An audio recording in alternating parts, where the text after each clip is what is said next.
to the nth degree I hate glitter. Yep. But I was doing this play called Vanya, Sonia, Masha, and Spike, and it required a fairy wand.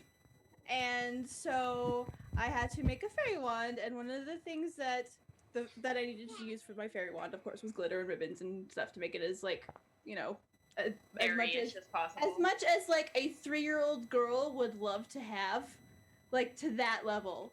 And so I pulled out my container of glitter, and we have a sizable bin of glitter containers that is, like, sealed, double sealed, so that, you know, it does not go anywhere except for in that container. So all things went fine. Got the fairy wand made, and then I went to put the bin away. And when I went to put the bin away, it caught on something on the shelf. No. And it fell back down on my work table and exploded everywhere. Like one of those, you know, like on TikTok where it's like, oh no, no. So I don't know if you guys remember that glitter GIF that I sent with the the glitter dust spell the other day with the people getting pummeled with glitter. That is about 1/10 of what came out onto my shop, and then I spent the rest of the day cleaning up. Okay, all the glitter. So there is no such thing as a glitter gift. I want to say that that's always a glitter curse. But I have a story I'm going to share when we are live on video, and we're still waiting for Rory, from my early career. And does anyone know what I did when I was, just like full disclosure, I do not have a college degree. I went to a college preparatory high school, and I was a scholarship student and not a dumb kid, right? But I had to provide for myself by the time I was 18 years old, and that's part of my story and all. So I was full-time working at 18.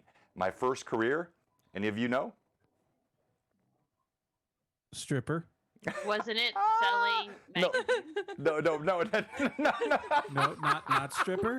No, okay, so I mean, you're talking about glitter and then having to provide for yourself. So I would funny story. I would have been a better stripper over the last couple of years than I would have been at 18. Like, no, I was not. I was just a scrawny kid then. I wasn't hitting the weights. I could strip now. Next not week then. live, John strips.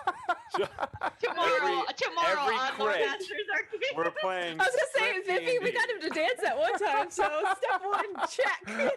That was not a Brown strip chicken, dance. You brown know that. Stop lying. All right, Look so back in the John, you're mirror, dancing like right now. Shannon. Oh, look at his moves. Oh my God. John, Yeah. I don't even have any dollar bills right now. Bring 'em on. Let me get my wallet. I feel like that's a Blue Box, like a Greyhawk Awakening thing. Now we always just say random stuff while we're No, just, exactly. Which is audio. Which That's is the point, right? It's the best. It really like, is. Terry, the braids in your beard look amazing. Oh yes. Oh yes.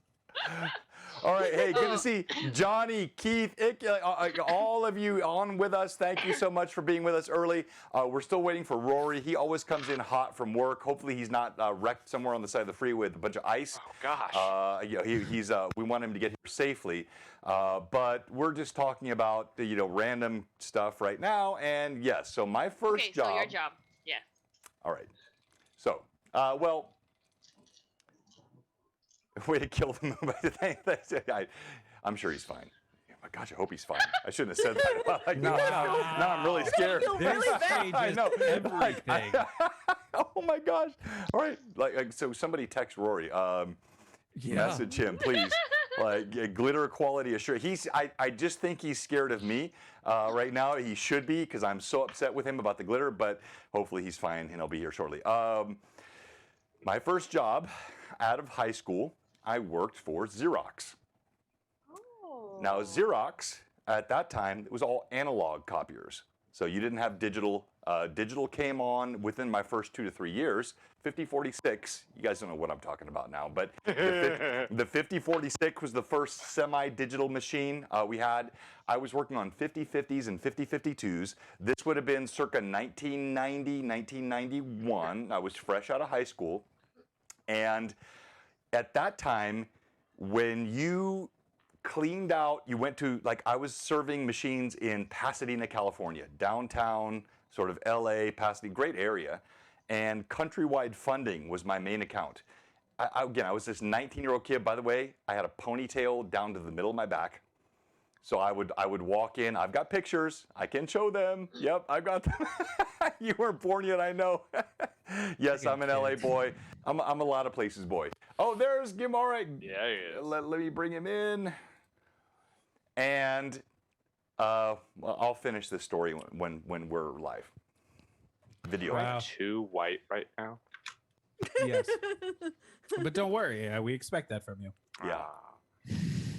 I feel like I shouldn't answer that question. Don't worry, I can. Hello, Rory. Man. You are ghostly, transparent almost. I used to be called Casper. Actually, no, you used to be called Marshmallow because I was like the only white kid in my neighborhood, and I was fat, and so I was a fat white kid, and so I gave myself. PHAT. Yeah. Yeah, he was. Yeah, he was. Yeah, you got to roll with that. Yes. So. As long as you didn't have a man bun. Man buns weren't in. Those back didn't in the exact. day. Yeah, those didn't exist back then. No. Back in the 90s, back in my day. Yeah, back in my day. Yeah. Okay, Man. last year, yes, Josh, we know. Back in high school, aka 2014. Listen. I had hammer pants. I'm just gonna leave it there. I had Buffalo Bills hammer pants. Can you give us the I Am Hammer dance? Oh no. Ooh, go Terry. I can do the go too Terry. legit. Go Too Terry. I'll put our legit video to- live yeah, for this yeah. if you're ready. Terry, you had your hammer pants on too. No, I Wow, thought you had that's hammer pants last week, amazing. Terry. Why Terry, do you they look like just you had look hammer like pants last hammers? week. What? I saw those Christmas hammer pants. They look like quite baggy. Like you could. I love my Christmas pants. I am hammer. I am hammer. All right. So, And tonight we're talking 90s music for the entire 3 hours, which I'm okay with, actually. Wait, there's music in the 90s? It was I- 90s. I almost threw dice at my computer screen. I want to apologize now for the violence. Yeah, No, I actually. Josh thinks that the 90s were the ancient days since he wasn't Yeah, alive yet. Wait, I thought everything was Back in black in the 90s, and white, they had so, good like, music. See, that's the difference. That's valid. Yeah. No, I actually know more about 90s, 80s, 70s Hello, Amanda. music than I Sugar do about, Punk. like modern day. Set monkey. I'm just going to let it linger. City guard. That's Do you That's- have to let it linger? Oh, that's such a good song. you know, Okay. unfortunately, when you Oh, think now when you that's say funny. that, I think of my dog. All right. It's 5 o'clock. Oh, that's And I'm going to give a quick greeting to our viewers, and we're going to jump into sponsors. And I have such a fun announcement tonight. A couple of you know what this announcement is, and it is not the death of Rory. Whirlwind. And I don't mean Gimbal, I mean Rory, the actual player who should be slain. I did nothing. No, you sent You definitely did something. nano glitter into my room. I have my Alienware PC that I just had the motherboard fixed, and I can hear the fans grinding now because of this glitter that you put in my room, Rory. I am so John, angry with you. I have a question, though. Yes. How do you differentiate Gimbal's glitter and the glitter from when you go to when you're stripping? Oh no, At the so strip easy. club. Because when I Is there- strip, when I strip, the glitter is like about a 1/16 of an inch wide. When he sent it, it is nano glitter. It is not my stripping glitter. Okay, that makes way more sense. That's like destroy your eyes glitter. That goes on anything. Hey, No, it is. That'll mess It goes you in your up. nasal cavity. It destroys your PC. Oh, It no, is. that's great. You can sneeze glitter then. Oh, I have Gosh, you been. still got to put the gloves on. Oh, the gloves do nothing, Roy. It's I everywhere. think we killed 2 of them. I swear, when I see you, well, I don't want litigation, but there will be violence. There will be violence done against your person when we meet. I promise you. All right. So, stripper violence. I love how you just went with it. Like, just like, hang on 1 minute. What's the difference between your glitter and there was, your yes, stripper not the glitter? same as Oh, my well, that's easy. my It's strip just glitter not was the- very different. Yes, it was not that. Oh, man. Going off the rails. Yes, we are. Okay. All right. let's talk about some D&D, shall we? Blue So, box stripper outfits coming soon. Banana, blue box, banana honey. Oh God! Ah! oh my gosh. Okay, so It'd be a Rory, good giveaway. please make yourself smaller. Your head, like you can yeah, they're perfect. There you go. Look good. Everybody looks great. We're all centered on our screens. And welcome to Blue Box Greyhawk Awakening, session 31, sugar I snaps. think. 32. 32. Yes, and they are shivering as they search for Whiteshiver on this stream. And Evelyn is angry with me and leaving. Terry is gone. Terry is gone. Yeah, I'm so My proud players of all him. vacate. All right, so I'll go quickly to sponsors while they come back. And here's my exciting announcement. We have a new sponsor. Oh, Happy xylophone music. not just any sponsor. We have Which one? this sponsor. Mike Disney. The Art of Mike Disney now is our new mini sponsor, and we are so excited. Now, I want to make sure there is no shade toward Atris. Jorge is our friend. He and I talked all week this week. I love that guy. He's got other projects he's working on that are pulling him away from sponsoring streams like this. He's got a Kickstarter and a company he's working, but we are loving what Jorge is doing. But to have Mike Disney as our newest sponsor, I just could not be more excited, and he and I have been communicating the last couple of days. He's going to be playing in my Underdark Uprising campaign on Friday night, and I probably should have something different than this dark music. Hang on. Let's do something more celebratory. So we have Mike Disney, let's go! And we are going to be giveaways. We'll have all kinds of minis. Overgourd. Mike is the creator of BGE, Big Gourd Energy. The Overgourd, he is featured on Reaper with the Overgourd Mini. He is absolutely a legend. And we are so thankful to have Mike as our newest sponsor. Everybody say yay! Yay! No.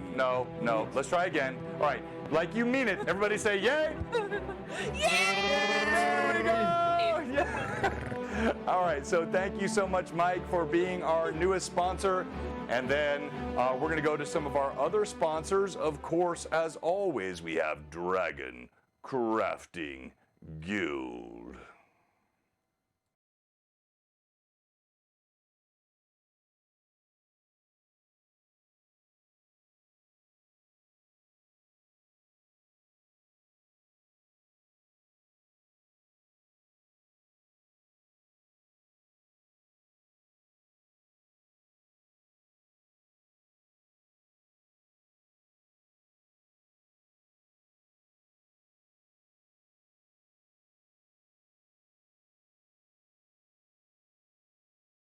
Yes, indeed, really.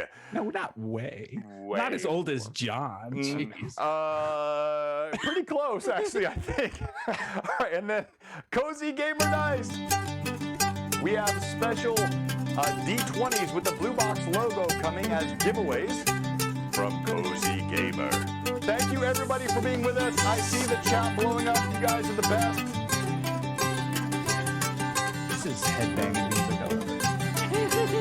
Bang your head. Da, da, da. Mental health will drive you mad. All right, so name the song, Josh. I just like picking on you because there's no hope. You have no idea. Anyone know? No. That was Quiet Riot, Bang Your Head. All right. Now, this weekend, of course, we have Underdark Uprising. Fundraising for St. Jude's. Exactly. 24-hour mega stream. Now, do you know what the stupid thing I've done is? What? Have glitter. No. No, that was the stupid thing Everlasting Rory did. The stupid thing I did was I am the last guy Friday night. And so we start 7, I think, Central, 8 Eastern. Yep. then I have to be up at 2:40 a.m. on Saturday to play in the 4 Eastern, 3 Central stream for the ever mysterious Tim. So I'm going to be like back-to-back gaming, then player, but it's all for the kids and support St. Jude's. It's going to be a great stream. Everybody, like, make sure you really jump into Underdark Uprising. We have all of the schedules are posted. You've got day 1 here, Wily Hobbit kicking us off at 8, and then I finish up at 8 Eastern, and then the next morning, again, 4 a.m. Central Time. Then we have, coming after all of this, GaryCon. And at GaryCon in March, we have 4 streams for Blue Box. Let me switch. So Frederica draws. I have her latest art. We did a giveaway, Wastelander one, a week and a half ago. I've been working with Frederica over the past few days. The artwork she has done for him is mind-blowing. So we'll be featuring that on Sunday. She's still doing the finish up on all of that, and then Dragon Crafting Guild and all of our, we're like so thankful to all of our sponsors, including Mantic Games. And we're going to be featuring Mantic during our Greyhawk Awakening stream on the GaryCon. We have 2 of those at GaryCon, and then we also have an open one-shot and an LMA on that. So it's going to be a fun time and lots of Blue Box and fun stuff coming up. All right, so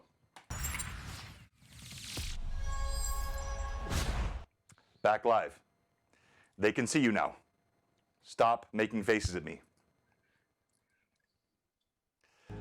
All right, so with our upcoming streams, we have 1 player that will be with us from this group on Friday night. Who is that? Gimbo. Glitter Boy. Glitter Hey, Boy. now. And Nice. Glitter Boy, I am going, I can't, if I kill you tonight, it's only because you've done something dumb. You're a favorite of the fans. But I can kill you in that one shot in the first 5 minutes and make you have wasted your time. So we'll say You can try. All right, so let's go quickly through what happened last time, and then we'll do player intros, and yes, we will do our Monster Monday in just a moment. So let's start with what happened last time. All right, so at the beginning of last time, Squeaks was stuck inside a baleful cube, which led Shorewin to attempt to rescue him by plunging his shield in, and then Gimble to try to rescue him by plunging his self in. And then Shorewin attempting the same to get a hold of him, of Squeaks.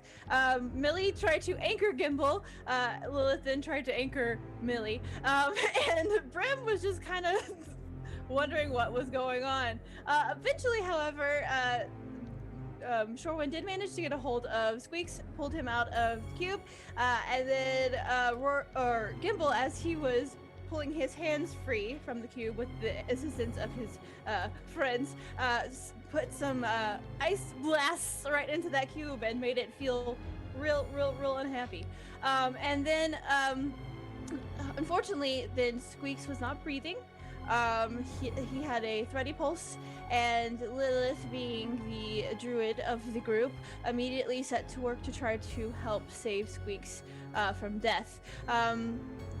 Brim and Millie, not seeing that they could do much more to help, kind of started moving back towards the mouth of the cave where they had come in, and Brim, spotting blood, called out to the rest of the party, letting know that he could see blood, and Millie and Brim came upon the sight of Winston protecting the other 2 horses from some wolves that had tried to attack by completely splattering them into pieces in the snow, gracing Brim and Millie both with the Shorewin eyebrow.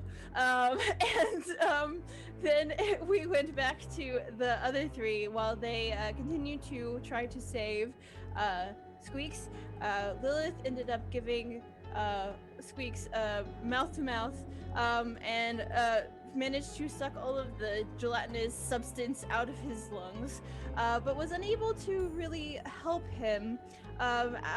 There was beseeching from Gimble and a prayer from Shorewin, but eventually Squeaks seemed to be okay. He went from the brink of death to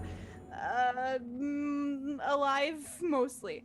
So the party then decided to check out the passageway that Brim had actually been blocking as they dealt with the cube. Though in Gimble's frustration before the party continued on, he blasted the cube a few times with some more of his ice blasts, which actually caused the cube to move back out of the opening that it had been occupying, and towards another opening that was in the hallway. But the party did end up going down this other passage that Brim had been blocking, and found through squeezing through the passage, specifically Brim, who does not like small spaces, we learned. But they moved into a more cavernous looking space where there were a few skeletons laying upon the ground. Gimble actually came across a dagger hidden kind of underneath one of the skeletons, which he carefully managed to kick into a scroll casing so that he had an opportunity to investigate and figure out what it was before just playing with it, like, you know, any sensible person would do. And Shorwin discovered what looked like to be an altar with a sort of strange dwarven-looking statue as part of this altar. Millie came over to investigate, knowing that she speaks Dwarven, trying to find anything that would hint of information, trying to find Dwarven language, but there was nothing like that on there.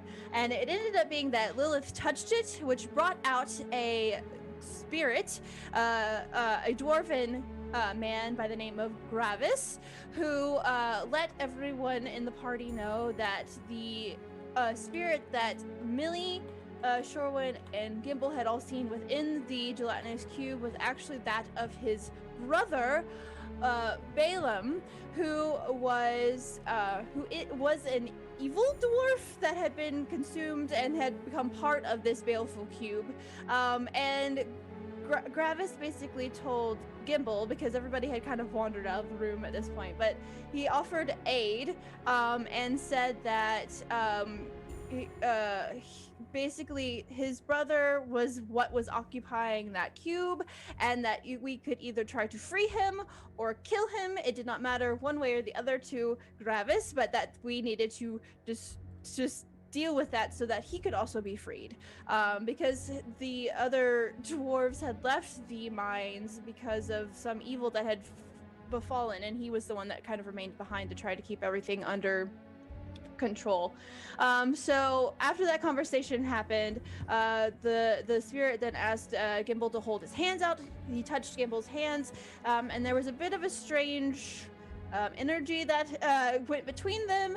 Squeaks, who had been fairly inactive up to this point, reacted and started scrabbling around in Gimble's bag at the whatever this aid was that had transpired between the two of them, and that is where we ended last time. Let's give her a hand. Well done, as always. She is the court stenographer, without question. Thank you, everybody. We're on a level 3 hype train, almost completed. Please continue to support us. We appreciate all of it. Everything you give will go toward me replacing the Alienware PC that Rory destroyed with his nano glitter. Because I can hear the fans grinding. I am going to kill you when I see you. All right, so let's go all of your PCs intro. And we're going to stop with you last, Josh, so you can do your Monster Monday. Tell us about Lilith. Oh, hang on 1 second. What is happening? Okay, sorry, I was just having a little bit of technical issues. It was just giving me a little bit of issue. Okay, hello, I'm Lilith. She is a level 5 druid. As soon as she takes a nap, she will be level 6.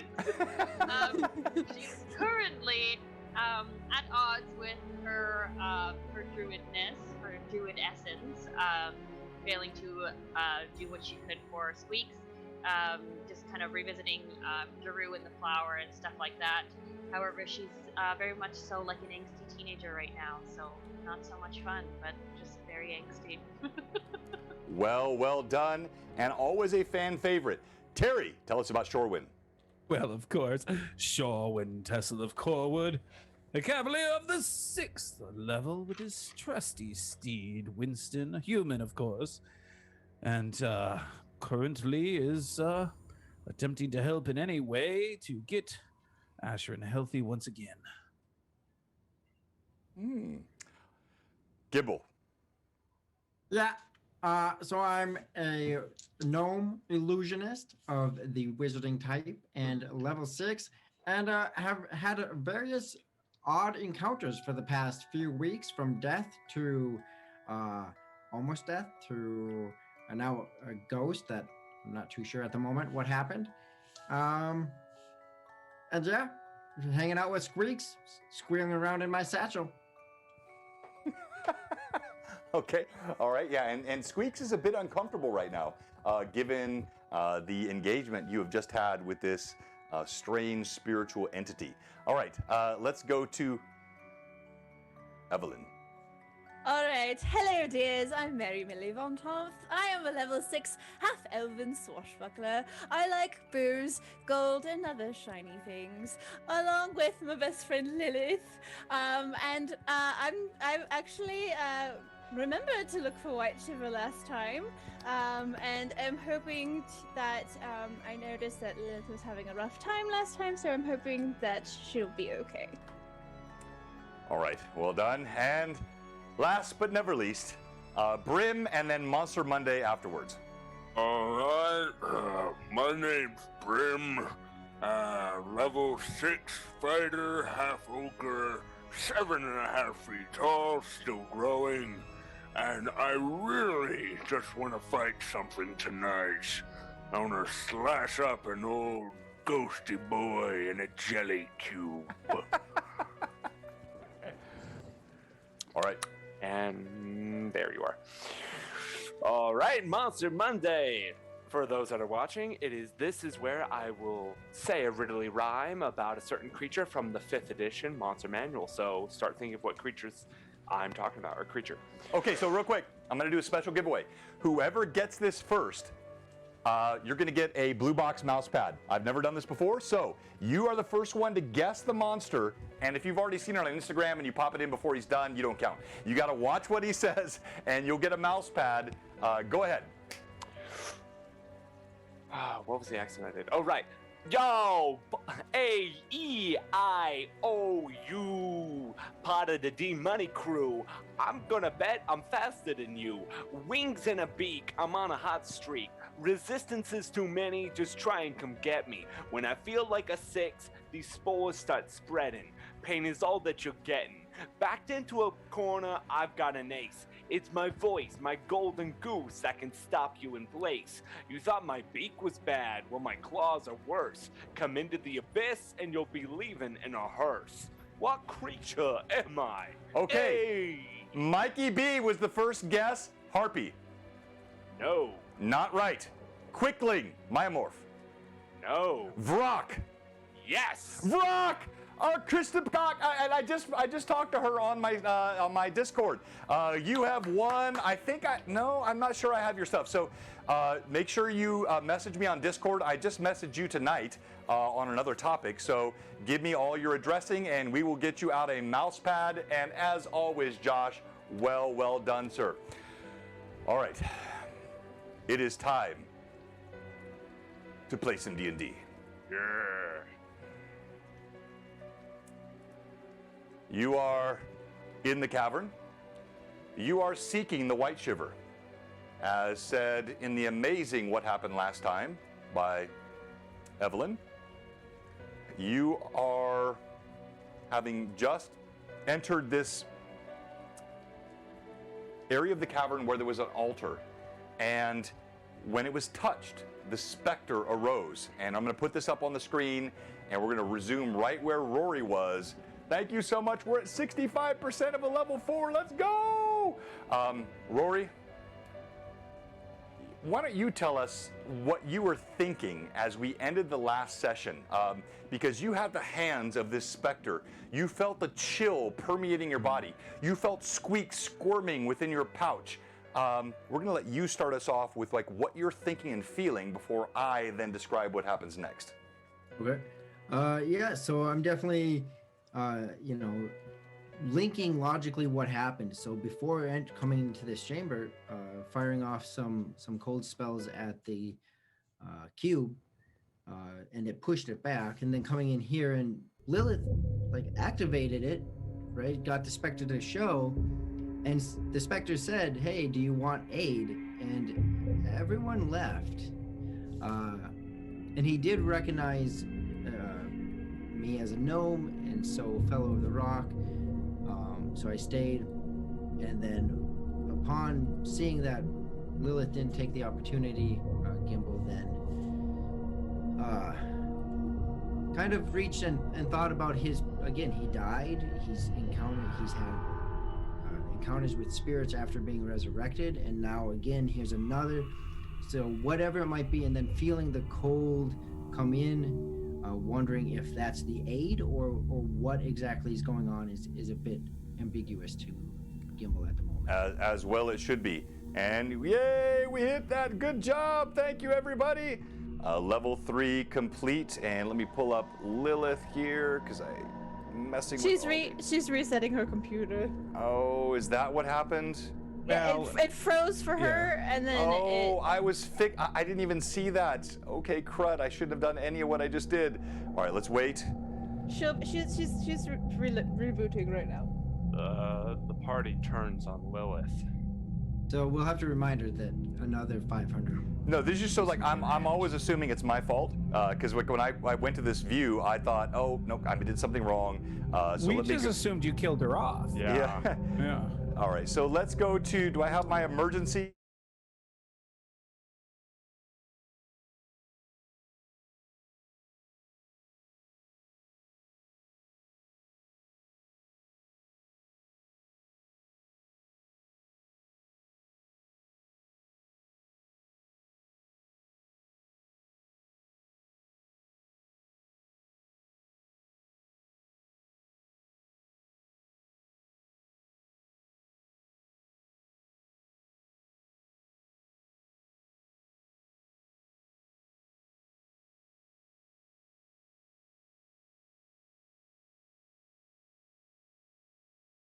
She's got an update. No! It forced There you go. Forced an update! Wait, what? This is my, so what?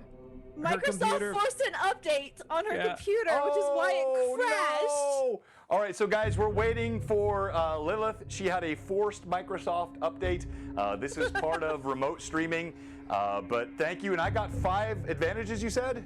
Yeah. Yeah, from City Guard. Heaven. Yep.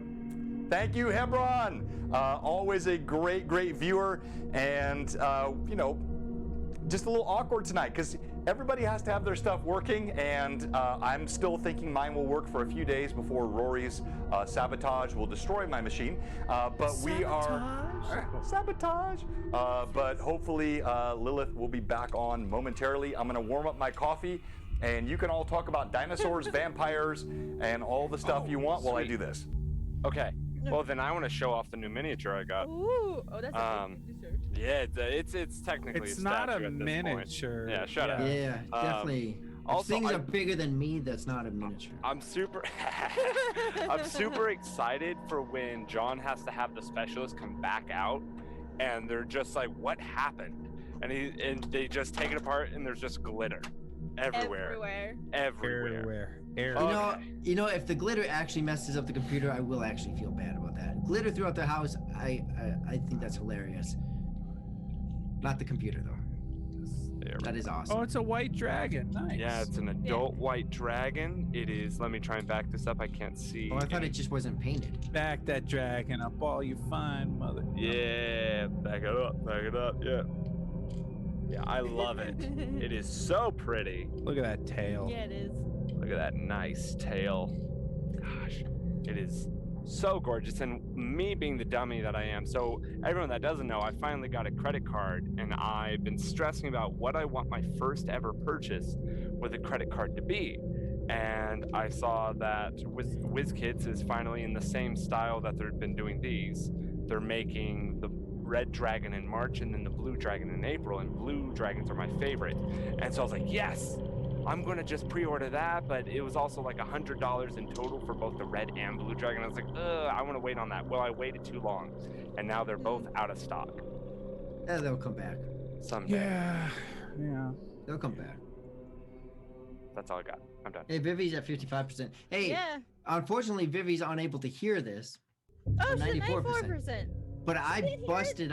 busted up. That. What did you bust? She She just can't responded. She can hear. She has a phone. Oh, okay. Yeah. Josh, you should explain your glitter story, because I busted up and I felt bad because I was like, hey Josh, you gotta remove that from our chat. Oh, But it was So- hilarious.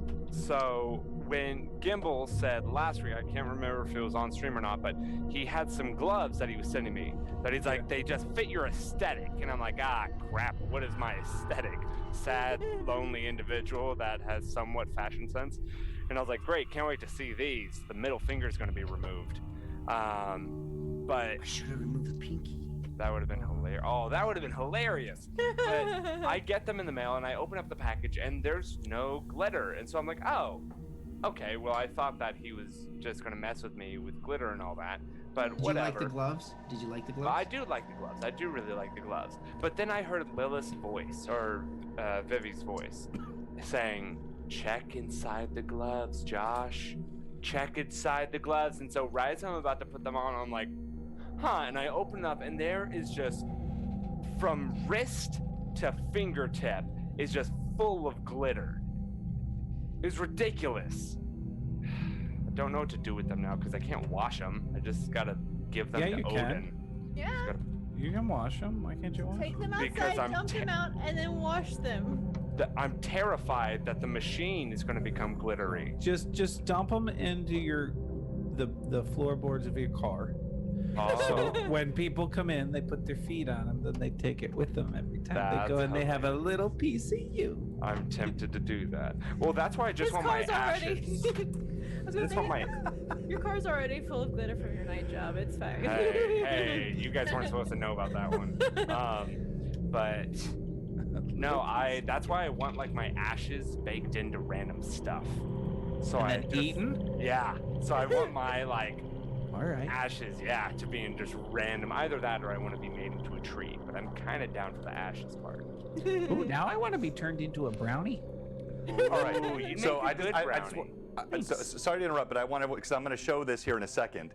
right. We have amazing fan art from all of our folks, and I just literally saved a file, and I didn't know what else to call it, and I saved the file name as John Stripper, which I thought I would never in my life save a file like that. But Oh, tell me this is a stripper no, job. don't look in Discord. Wait, I want you to see it live.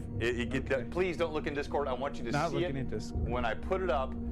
We're still waiting for Evelyn. So, I'm sorry, Vivi. She said she was booting up her computer. All right, so let's give her another minute while we're waiting for her. No one look in Discord. I want you to see it live. Could you show us, with you, just kind of give us an example of what we're gonna see? Brown chicken, brown cow. I said no brown chicken, brown cow. Hey guys, if anybody's new here, if anybody's new here, we're not normally doing this stuff. We're just waiting because one of our players lost her PC, and she'll be back on shortly. Oh, thank you, 500 Patrick. For the party. Ancient gamer, always on point. So while I'm waiting, a reminder again, this Friday. There she is. She's coming in. Here we go. Yay! Right. Okay. Oh wait, everything's gonna be Gimbal need off, to right? turn Because she himself- was supposed or to be. we're all gonna Yeah, have to- Sharwin and Gimbal have to turn themselves That's off. right. Yeah. Get turned off, guys. Working on it. Working Should on I it. stay off then? No, you're no, gonna you turn need to start on your as cam. soon as Sharwin's gone That's- too. Okay. You Get muted off. yourself. Get off. I hit the wrong button because I'm an Okay, idiot. now Vivi, turn yourself back on. You're not an idiot. You're just sometimes Now not Terry, smart. turn yourself back on.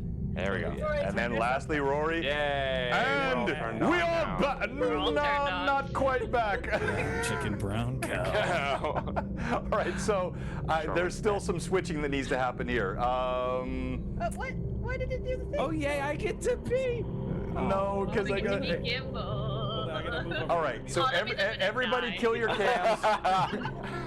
If you're Sherwin or Gimber, you're gonna die. Yeah, so I don't want to, like, I can't remove all these, so you guys got to kill again your cams. Okay, yeah. Okay. Okay. Fire drill. You gimbal. What- All right, so what yeah, the order first do you two do this? are always Millie and Brim. Perfect. Yeah. All right, Who turned out? next. So Terry. I think Terry, it's you come Terry. in next. Harry. No, it's normally Vivi that comes in next. I know, but Oh, I think is the it? way that it came in was Terry. No, Okay, no, he you No. came up in. No. Yeah, you're Because- right. You're right. Yeah. So it should be Vivi next. Wish I was a potato. I Okay. wish. All I right, was and an it'll move Oscar around. All right, then No, I'm now still in Terry. the spot. It's because he moved them all around while she went offline. No, I didn't on this screen. It was a different Oh, screen. okay. All right, and then lastly, Terry, pop in. No. Oh. We're just popping in our box where it's showing. Yeah, it's not putting them where they belong. Everything is screwed up. Oh, what strippers. happened? Do you know? Oh my God. Yes, we're very high professionals here. Yeah. Do you know why my computer crapped out? Enforce an update. The update. No, it was the glitter. Just kidding. I'm just kidding. Okay. All right. Everybody pop in. I'll move everything around. I'll make it work. Okay. Come back. I don't want to make you. our viewers wait any longer. Sorry, So, John. all right. No, I don't know Sorry, what guys. happened. Like something weird. I didn't move. Are you sorry though? I only moved one screen around. It's probably going to screw everything up for next time, but that's okay. I'll make it work. And there, and what? No, not that. Whoa. Although Terry doesn't want me to make him look thinner. I know he's told me I was that. like, that was a little too thin. I don't know. I like Fig Terry. Oh, I got fat Terry. Looking a little wide. Let's make him like Kirby. Just make him all wide. Okay. No, actually, I am wide in that. Look at my face there and look in here. Do you see the difference? No, it's pretty I the like same. this, Terry. I'm punishing you with this for the rest of the stream, so. I'm okay with that. I look squat and wide. It's ridiculous. It's okay. Okay. All right. Now to D&D. Look at my face right now. Oh my gosh, all my cams. What did you guys do? They're all messed up. It's because you made me squat wide. What now? Never make Shorewin squat while wide. If there is anyone still watching this now, I am thankful. I don't know why you're We can bothering. entertain the masses. Terry's cheeks have exploded. It's true. With glitter. All right, hang on here. God. Blame Rory. What did We're you, just gonna blame Roy for all. Vivi? What did you do? I have no idea. You I'm gonna blame destroyed the my glitter. entire stream somehow. How It's- convenient. Oh my gosh. It manifested its way in the computer and then it shut down. Renee, I yes, send please. you all everlasting love, and you blame me for everything. Yeah. That is not the word I would use for glitter. Love. No. That's more of a. You I know- hate you. I hope you are miserable for the rest of your days. It's like sort of- lawful evil. Sort of thing. Yes. I love you, and so I'm sending this to you. It's a lawful evil approach. You know, I think that's only true for the Canadian Post Office. Yes, also true. Canadian Canadian Post Post. Office. That person who opened that package is probably still Oh. talking about it to this That was day. probably the day they quit. I told my aunt and uncle about that, and we were all dying. at Oh, the I Did you show them the table. pictures? Yes, and we were crying. We were laughing so hard. You should have seen me when I got that. Like when the mail guy knocked on the door and handed me the package. I was like, oh. And he was like, yeah. He's like, take this. It's Yeah. ruined my car. Like all of the seams. All right. You could see there was like a panic retappage. What? See, now I look svelte again. You look sexy. I still have It's I still six- have the other one. It's still ready for you, Terry. I so. know. That's fine. Baby got back.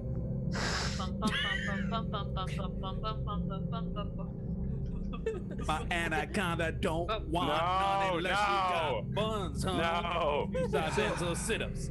All right.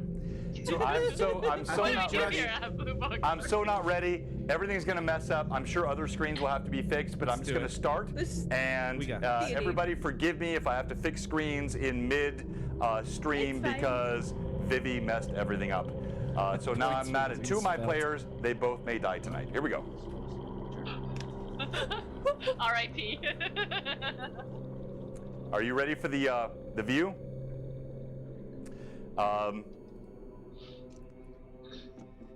The glitter bomb, John, from Pat Draws.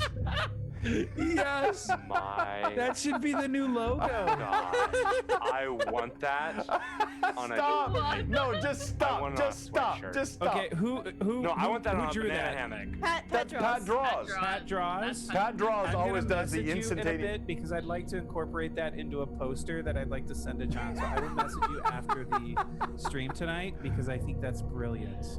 I want that on the back of booty shorts. On the And Josh, do you have booty shorts? I have a pair that I could get working for this. All right, that concerns see. me so deeply. All right, so Let's see. back to the game. This specter Super serious. that I don't know why anyone's still watching. Like, I'm sorry. Thank you, all of our viewers. You guys are the best. Booty they're at the ready too. Why are they at the ready? Is the Yeah, it's a good question. So He Gimbal, wants to be smoldering. as the hands of this dwarven specter touch yours, and I said earlier, you feel this chill. It goes through you, and Squeaks seems to be reacting. I will give you this gift, but you must use it quickly. And then he stops. And the specter grows still. And you feel the chill of his hands growing through your body almost violently. There is something different happening now, something threatening. You feel, and all the rest of you, you're already kind of moving down the hallway, so this is just Gimbal. Gimbal, you feel something different now. Am I able to recognize it? Am I able to understand what's going on, or am I just feeling different? Roll D20, just raw 20 for me, please. Okay. I will use one of my advantages for that. Natural 20. Yes. You sense a resonance. This is a dwarf that has died. He had no idea when he touched your hands, you were also one who had died. Oh, you have been to the other side?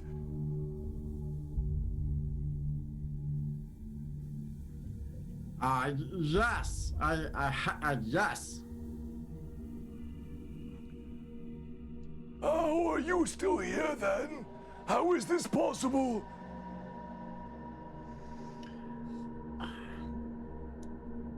Some things are too hard to explain in a short time, other than the individuals you saw with me are the reason. If you want my gift, you will not take time. You will tell truth. I was killed by a spear through my throat and brought to my clan by my companions, and a ceremony brought me back.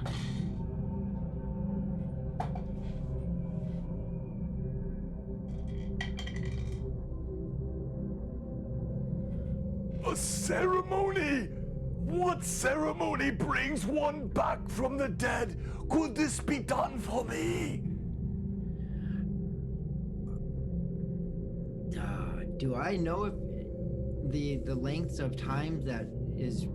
Yeah, that so is- you have enough knowledge to know it's like the longer you're dead, the harder it is, and you're pretty sure, per your nat 20 before, it's impossible for this guy. Unfortunately, no. At this point, it's been too long. It must be a shorter amount of time.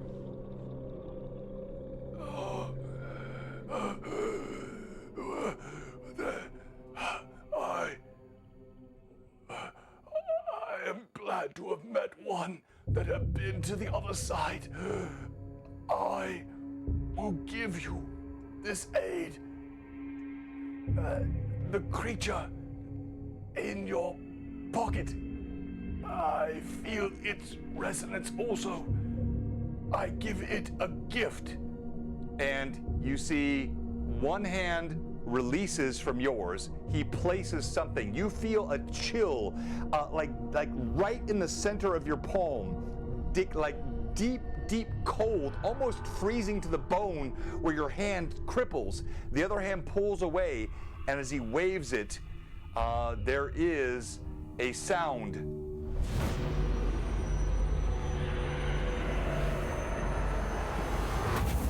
And then the creature vanishes. Squeaks goes still in your pocket. With the opposite hand, I'll immediately reach, but gently, into the satchel, into the pocket, and feel Squeaks to see how he's doing.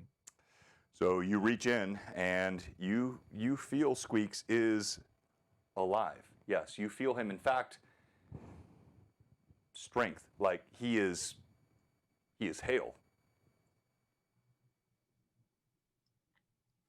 I will go ahead and I'll bring Squeaks out and hold him with the hand that was touched on the bottom to support the other hand, but hold Squeaks gently in my hand and just look at him and with an emotion of like, are you like concern and then safety. All right, so wait. You said this hand, this as the specter vanishes. Yep. The chill in your hand grows. Oh. You lift up your left hand. Mhm. As you begin to reach in towards your pocket, in your left hand, you see there is a small crystalline ball, no bigger than a pebble, which alternates white and silver.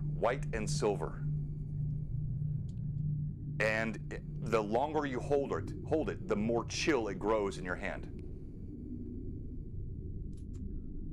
Okay.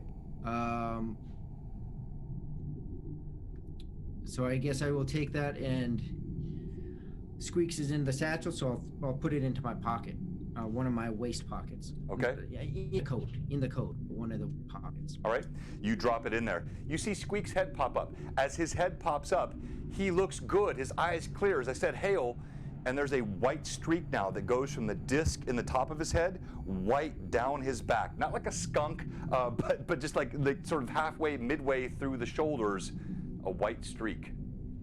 Okay. And so just being he's still in the pocket, then just place my hand on him. And is the cold chill still in my left hand, or is that? No, when you drop that pebble in your pocket, Okay. it fled. Okay.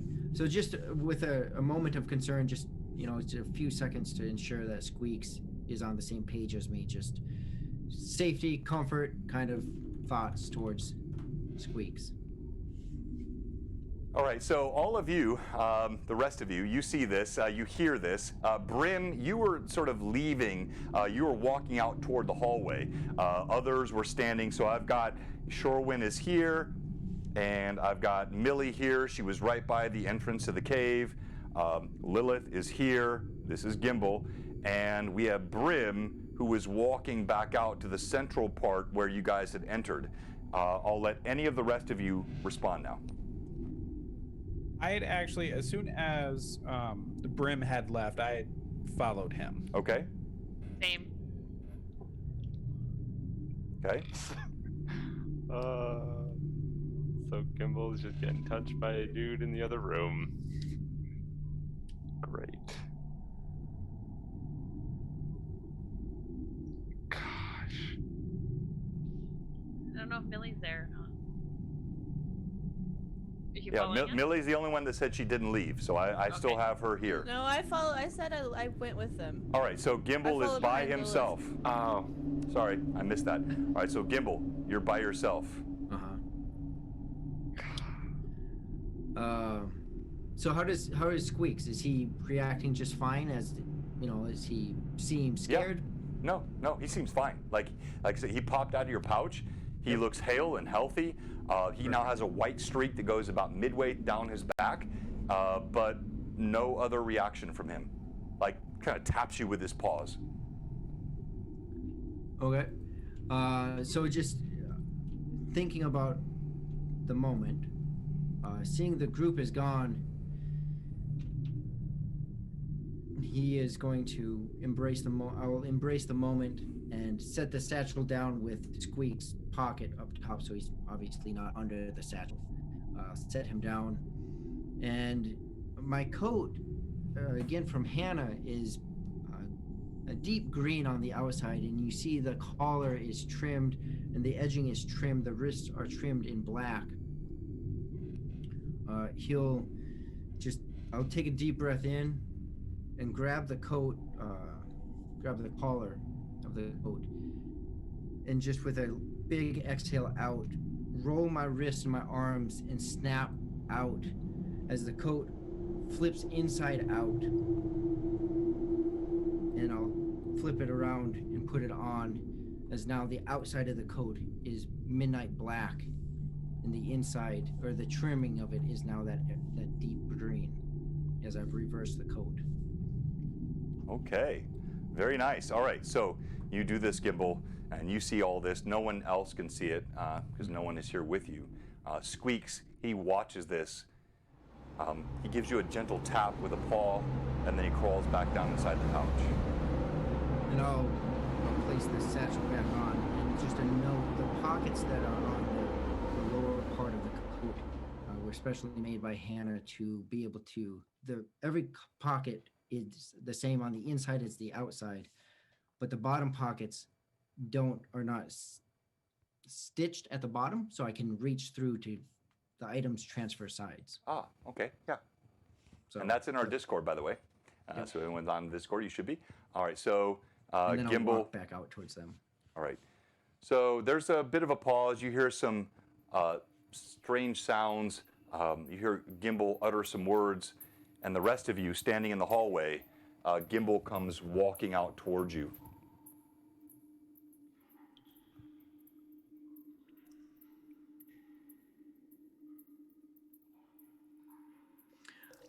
And I'll have not a serious face. I'm more lighthearted, but more of a purpose in my stature.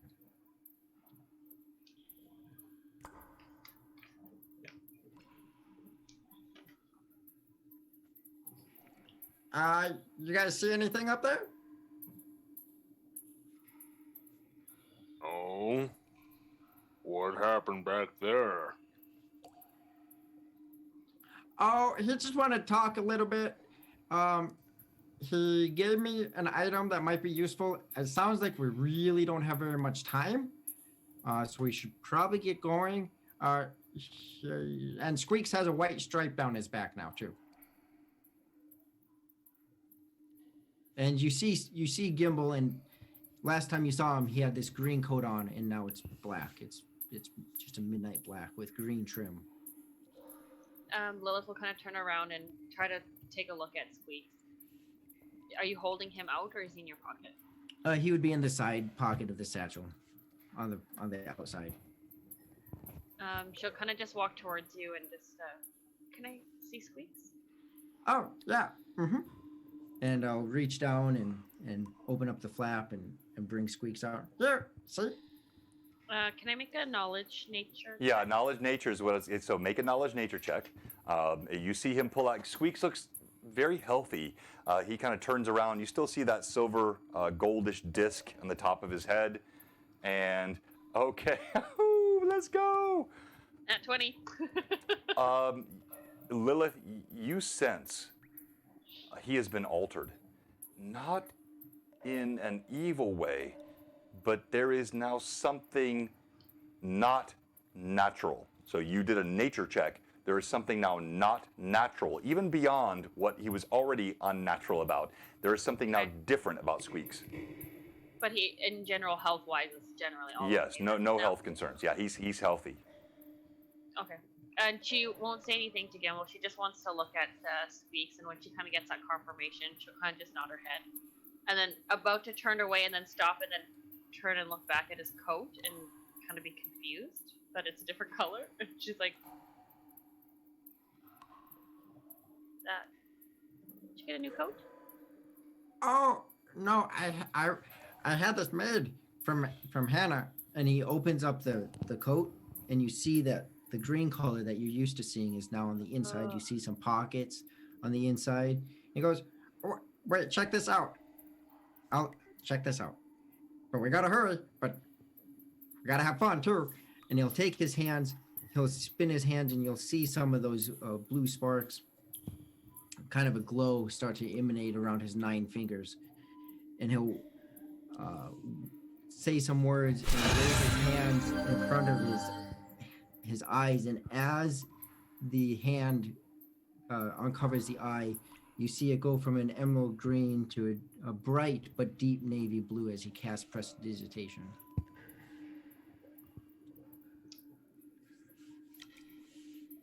All right. Yeah. See? Isn't that fun? That's fun. Very fun. Let's go. Yep. So you're all within a few feet of each other, so everybody sees this. Brim, are you ready? Yeah, please. Okay, let's go. Alright. Step out into the hallway.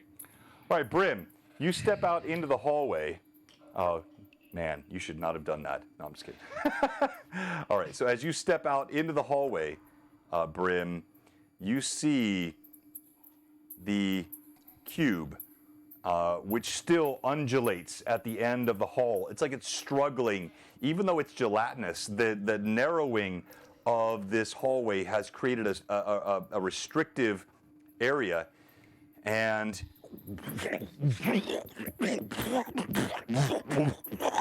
you see it begins to glow with a brighter green, and it starts to suck in on itself and shiver. So is Brim's the only one who can see it right Yeah, now? Brim went out first. So Brim, so Brim is out here in the hallway. He's looking down at the cube there, and the rest of you are walking out. Brim, you see this, and you see it kind of suck in on itself, and it's undulating. Guys, the cube is sucking itself and undulating. I was wondering what our game plan is, whether you want me charging forward to attack it, but if I do that, your field of vision's gonna kind of be cut off a bit. Well, Brim, Lilith, that specter, that ghost back there said he could help us. That's why I was still back there. Remember, he said to give us aid? Oh, right. I didn't know what he was talking about when he said that. Yeah. What did he give you? Well, he gave me this little... Well, I don't want to touch it just yet. It's in my pocket. But he gave me this little orb that fits in my hand, so you know it's little. And whatever he did to Squeaks. But Squeaks is healthy now, so that's good. But I wonder if there's something about like my cold blast that seemed to work, and I don't know if we're supposed to eat this or throw it, but I got that little cube, that orb in my pocket. Wait, you didn't ask for instructions on how to use it? He wasn't very transparent about what he said. Well, he was otherwise transparent, but that's Yeah. beside the point. Well, I don't recommend eating it for the most part. Yeah, I'm pretty sure it has something to do with throwing it because he said we don't have very much time to use it. And as I held it in my hand, it got even more cold, and it was already like I was outside. As for you're 5 talking. hours. So, go ahead. No, go ahead, Shorin. I was gonna say, as you finish saying that, I'm just gonna grab at your arm and start pulling you towards the cube. I'm gonna kind of shove my way past Brim. Yeah, the big guy. Enough with the talking. If you think it can help, let's go. As you do this, you see the same thing I mentioned before. The cube kind of pulls in on itself, and then there's a gurgling sound, and you see a giant bubble forming inside this cube. If I feel like it's about to launch something, I would like to try and step in front of and try and shield both Gimbal and Shorewind. All right, so Shorewind and you and Brim are going to have to help me settle this because he's trying to get in front of you, you're trying to get in front of him. So you guys figure this out between yourselves. Who gets it? It's a really tight hallway. There's enough room for both of us. It is. No, Three there's of not. you? It's about 5 feet wide. No, you cannot. You got to squeeze past Grim. You're pushing him to the side. Then he tries to grab you. So, could I make some sort of check to look at what the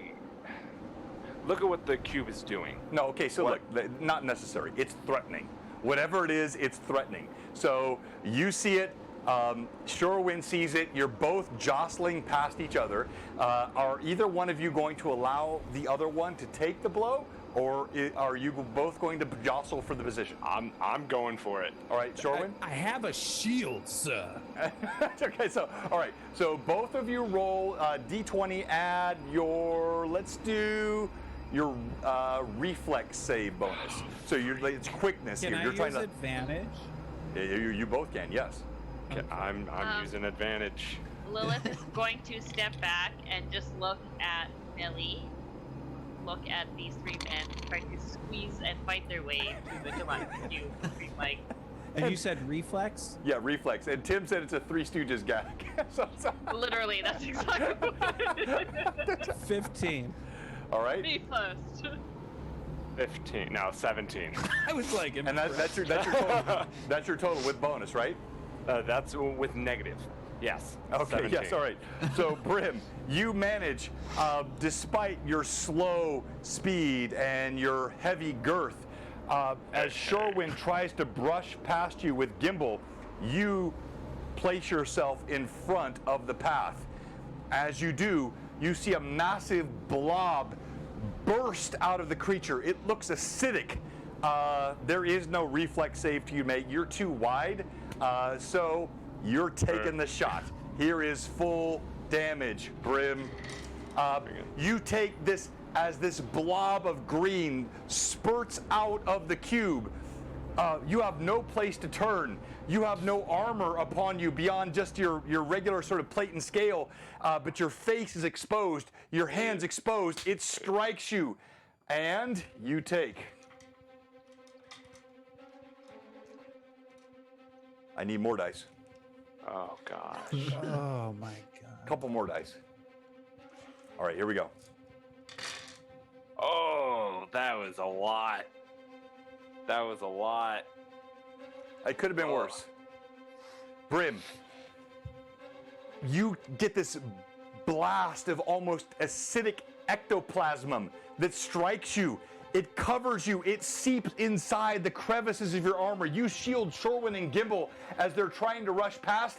You take 39 points of damage as you feel the acid burning through your plate. All right. What's the cube doing now? No, the cube, like, it's stationary. Like, it kind of pulled back, almost like a slingshot. So it sort of pulled back. You saw the roiling, you saw the bubble, and then this bubble slung out. The cube is doing nothing now. It's just undulating in place. After taking that, I'm gonna throw myself against the wall, and I'm like, go! And I'll look up at Shorewind and go, point taken. And I will dodge through Brim's legs or around him or whatever fashion. All right, so Brim. And I'm. Oh, go ahead. No, go ahead, Shorwin. I'm going to let Gimbal go first, but I'm going to follow close behind him in case it does another one of those acidy, shooty things. All right, so Gimbal ducks beneath Brim's legs easily. You're kind of squeezing past. Now we're going to go to Lilith and Millie. What are you doing? Well, we're going to, I guess, come the rest of the way around the corner to see what's going on, since we just saw everyone kind of disappear back into the hallway, so... So as you peek around the corner, you see this green, gelatinous, ectoplasmic, it streaks down the hall past your head. You pull it back, you smell a strange acidic scent. You hear Brim grunt. Urgh! He bumps against the wall as Gimbal goes under his legs. Lilith will go up to Brim and see if he's okay. All right, Lilith. Fine, just attack it. All right, Lilith, you rush up toward Brim. As you're rushing up toward Brim, we now go to Gimbal. Gimbal, you are face to face with this cube as it seems to be recovering from whatever it just did. It then begins to pulsate and get closer to you. The green light grows brighter. What do you do? Can I see the dwarf that I previously saw in there? Yes, you see that same strange visage moving inside the cube. Okay. So I'll hold my hands up, reaching my left hand back into the pocket and pulling that little orb out. And As you pull the orb out, you see a hand that starts to reach out from the cube, clawed, gelatinous, verdant green, reaching towards you.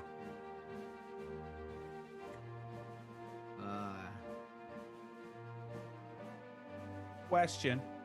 Yes. Would that be considered an opponent charging an ally? Okay. No. Good question, though. I like that. I know where you're going with that. That's good work, but no. The hand just the cube is still. The hand is extending from the cube toward Gimbal. Okay. So I would like to take a step back just to create a full feet distance as the hand's coming, and cast ray of frost at this hand that's coming out. Okay. All right. You cast your ray of frost as the hand extends. The chill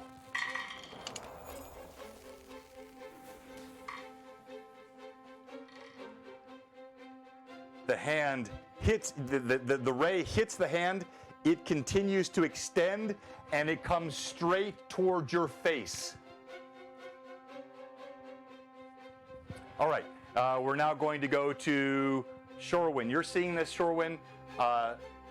It's all happening as you're squeezing past Brim. Brim, you can hear the acid dripping off his body. You smell the scent of burning flesh as you squeeze past him. Lilith, you run up to Brim. You can see he's badly hurt, but not near death, but badly hurt. And Millie, you bring up the rear. Lilith will cast Cure Light Wounds on Brim. 4, 3, 8 points. Oh. For 8 points. Brim, All you right. you hear Lilith come running up behind you. She lays her hands, and you feel the healing touch of the druid.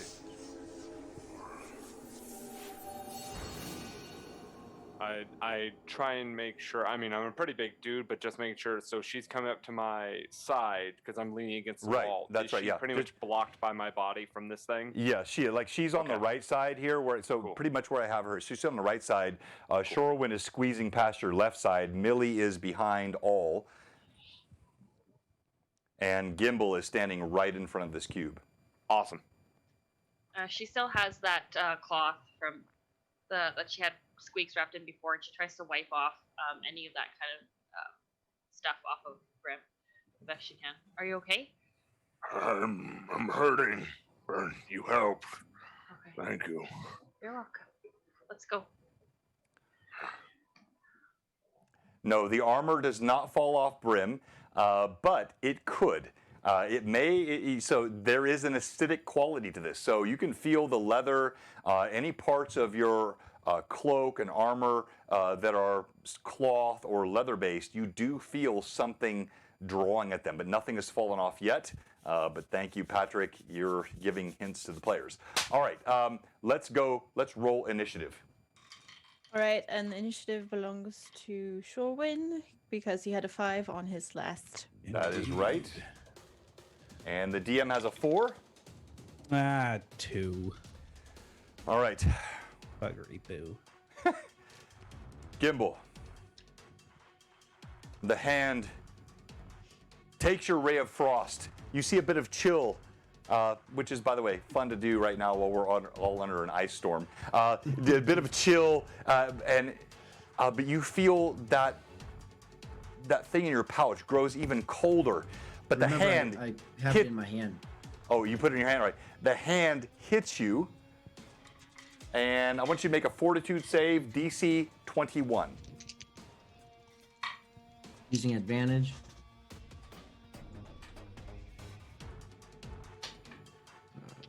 Fortitude.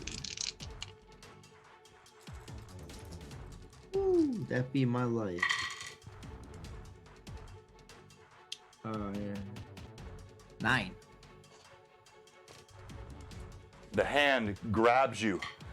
You feel the chill burn through. You take 18 points of damage. Okay. Are you still conscious? Yep. For my viewers, I don't track my PC's hit points or their XP because I don't want to be influenced to fudge. So I do what I do, and they have to track it. And if it's too much for them, it is too much for them. All right, so the hand grabs you. It hits your chest. You feel like claws pulling in to your lungs, your heart, the very center of your being. And we'll go to you first, Gimbal, because you are right there facing this creature. The orb in my hand is steadily getting colder or rapidly getting colder. Like you like almost like you're not even sure you can open your hand now. It is so cold. Every joint so chilled. If there's a slight attempt to open my hand, do my fingers still move? Does it just feel extremely cold? Barely. Okay. So I will use my free hand, pry my fingers open, grab the orb, and throw it into the cube. And in Dwarven, probably can't hear me, but yell out to the spirit of the dwarf on the inside, "Your brother has set you free!" and throw the orb. Very nice, very nice. As you throw, you pull your hand open with your free hand. You feel Squeaks again squirming inside the pouch. His head pops up. He's scrabbling at your waist. You throw the orb into the cube. Roll d20 for me, please. Advantage. Kill it now, Johnny.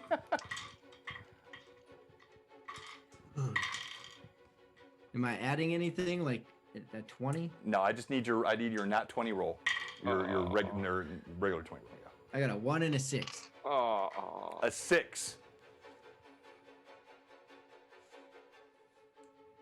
You throw. It sticks to the palm of your hand.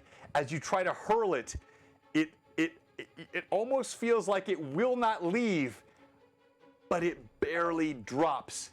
It dribbles. You hear a clatter as the ball rolls on the ground.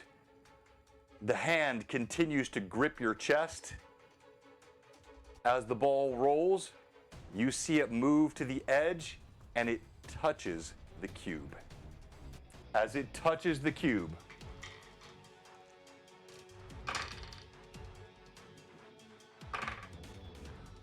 All of you see this. Suddenly, frost blossoms. You hear a crystallization as everything in this cube turns to ice, utterly paralyzing it. The hand breaks off midway where it was gripping Gimbal, and the spirit inside grows still. All the skeletal forms, all the shields and broken bits of blade, they all grow still as everything turns to ice.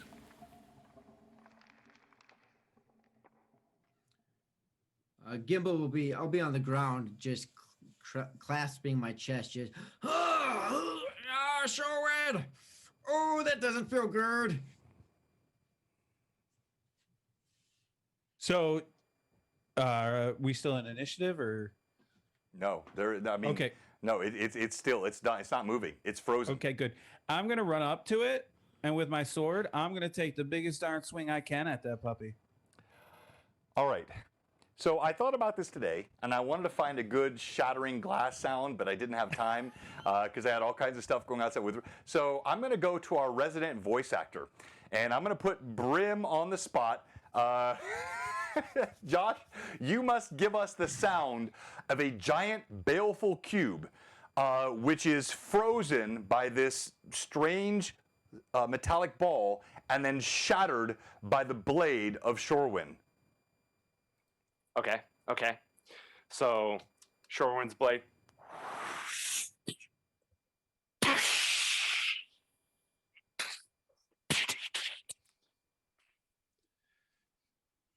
Give him a hand. Well done, sir. Well done. That is exactly what you hear. And as the blade shatters the cube, you see the spirit that Gimbal had seen earlier, the dwarf.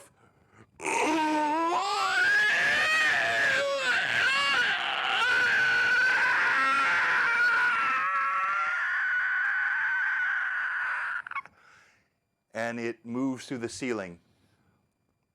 Several rusted blades, bones, rats, dogs, wolves, bears, anything that wandered into this cave, their skeletal remains fall to the floor.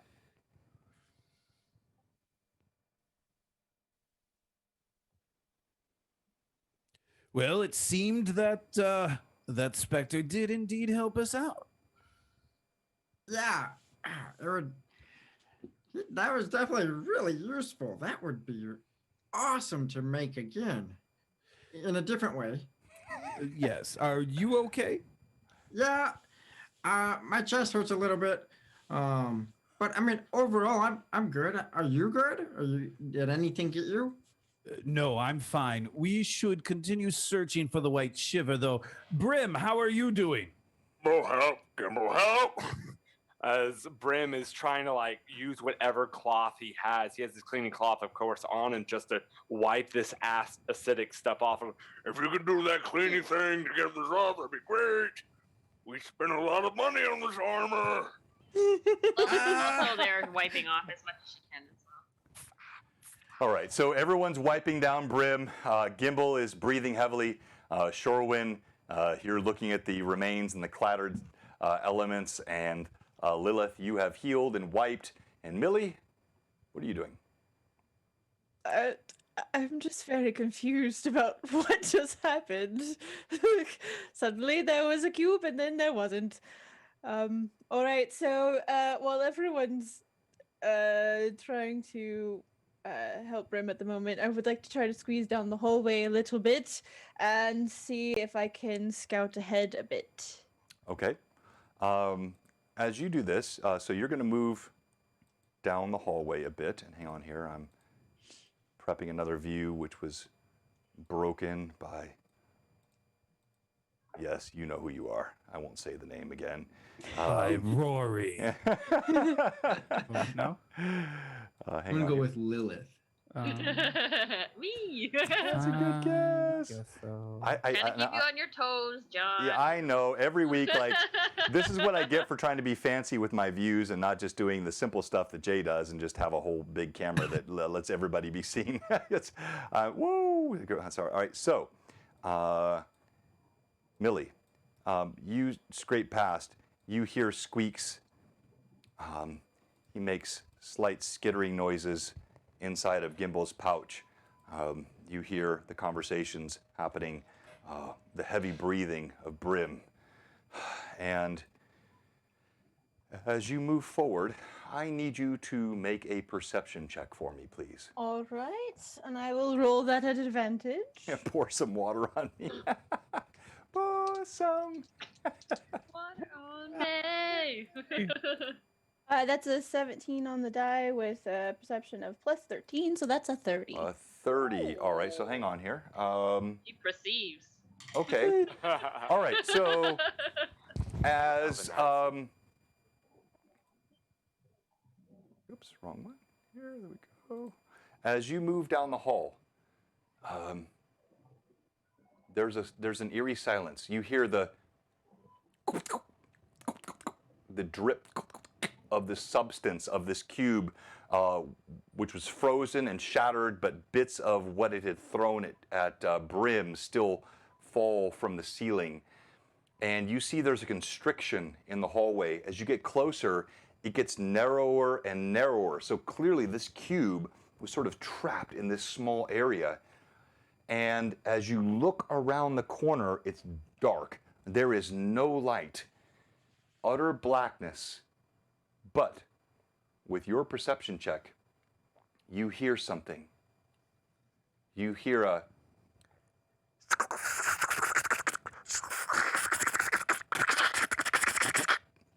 that comes from beyond this narrow enclosure. All right. As I've been moving that way, did I notice any Whiteshiver along the walls anywhere? You did not.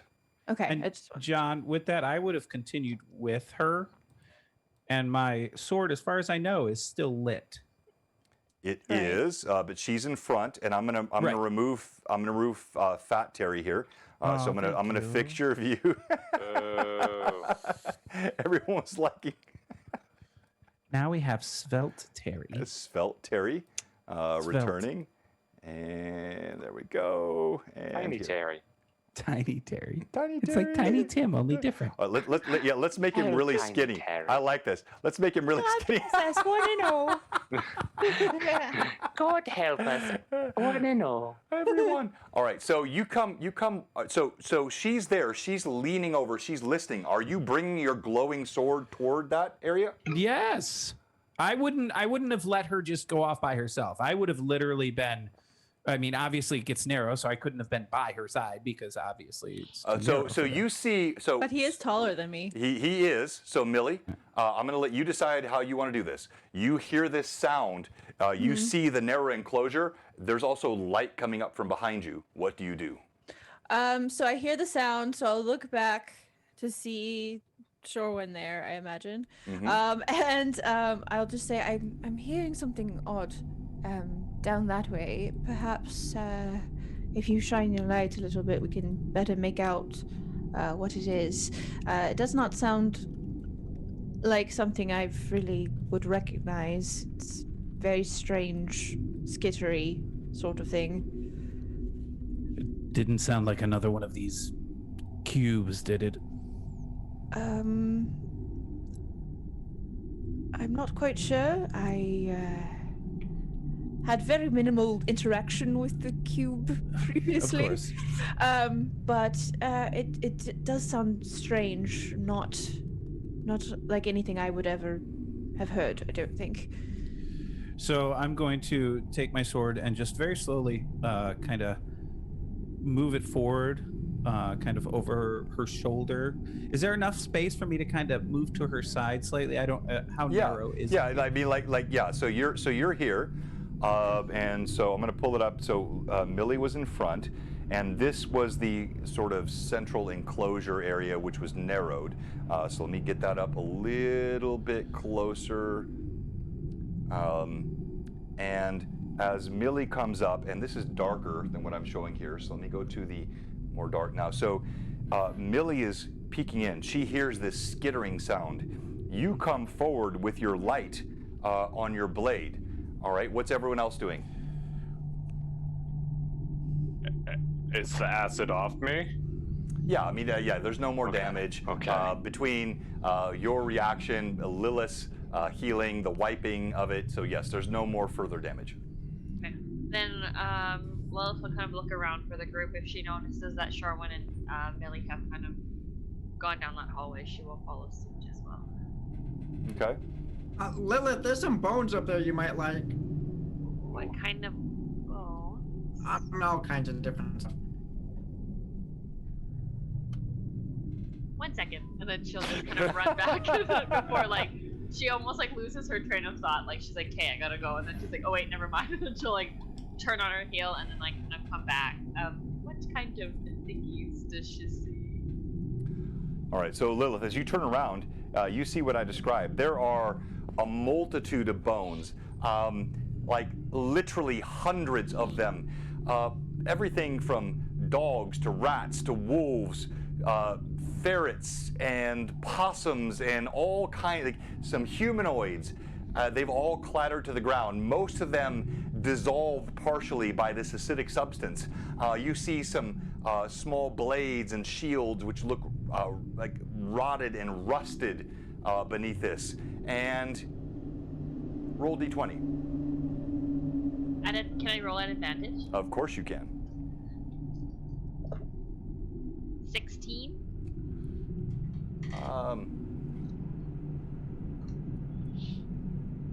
You see a small silver ring laying amidst, which glows and does not appear to have been damaged at all.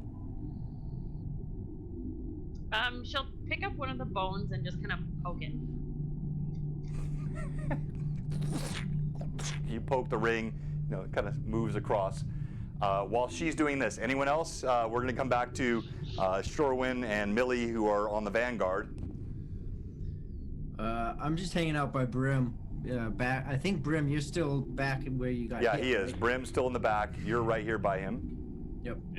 Yeah, he's just leaning against the wall, just kind of deeply breathing. He's kind of seeing stars at the moment, but he's looking about his armor, checking out everything, just making sure that his armor, the $900 freaking or gold armor, is good to go. Brim, I really, thank you for that, because... And he looks at you like, this little attack I got, well, I probably wouldn't be standing if you didn't do that, so thank you. Well, thinking about it now, yeah, but I wasn't really thinking when it happened. I'm definitely much beefier than you guys are, and I'd like to be useful. Useful.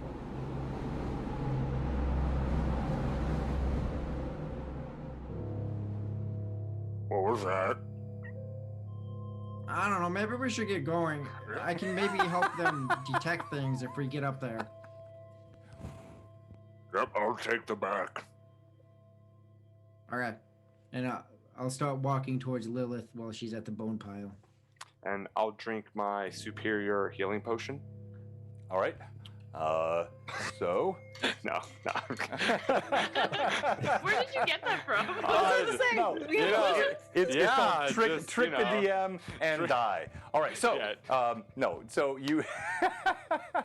Yeah, all right, so Lilith, you continue to poke this ring with the bone. Do you leave it? What do you do with it? She'll take obviously there must be some sort of rib bone there. She'll take that and kind of pick it up with the rib bone and kind of just drop it into her pocket, in one of her empty pockets. And then as she kind of notices that Gimbal and Brim are getting up to leave, she'll kind of quickly grab just a couple of whatever kind of teeth she can find, mismatched canines, rat teeth, things like that. Just kind of scoop out a handful, and she'll pick up the dagger by the butt end of it, just kind of like this, and look at it. Does it look like it's in good shape at all, or no? No, the dagger is like heavily acidically devoured.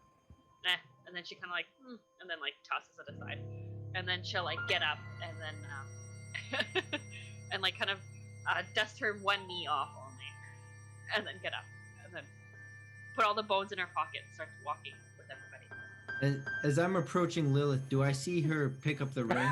No, she. Okay, all right. Roll perception for me, Gimple. This is so fun to watch all the players react. It's like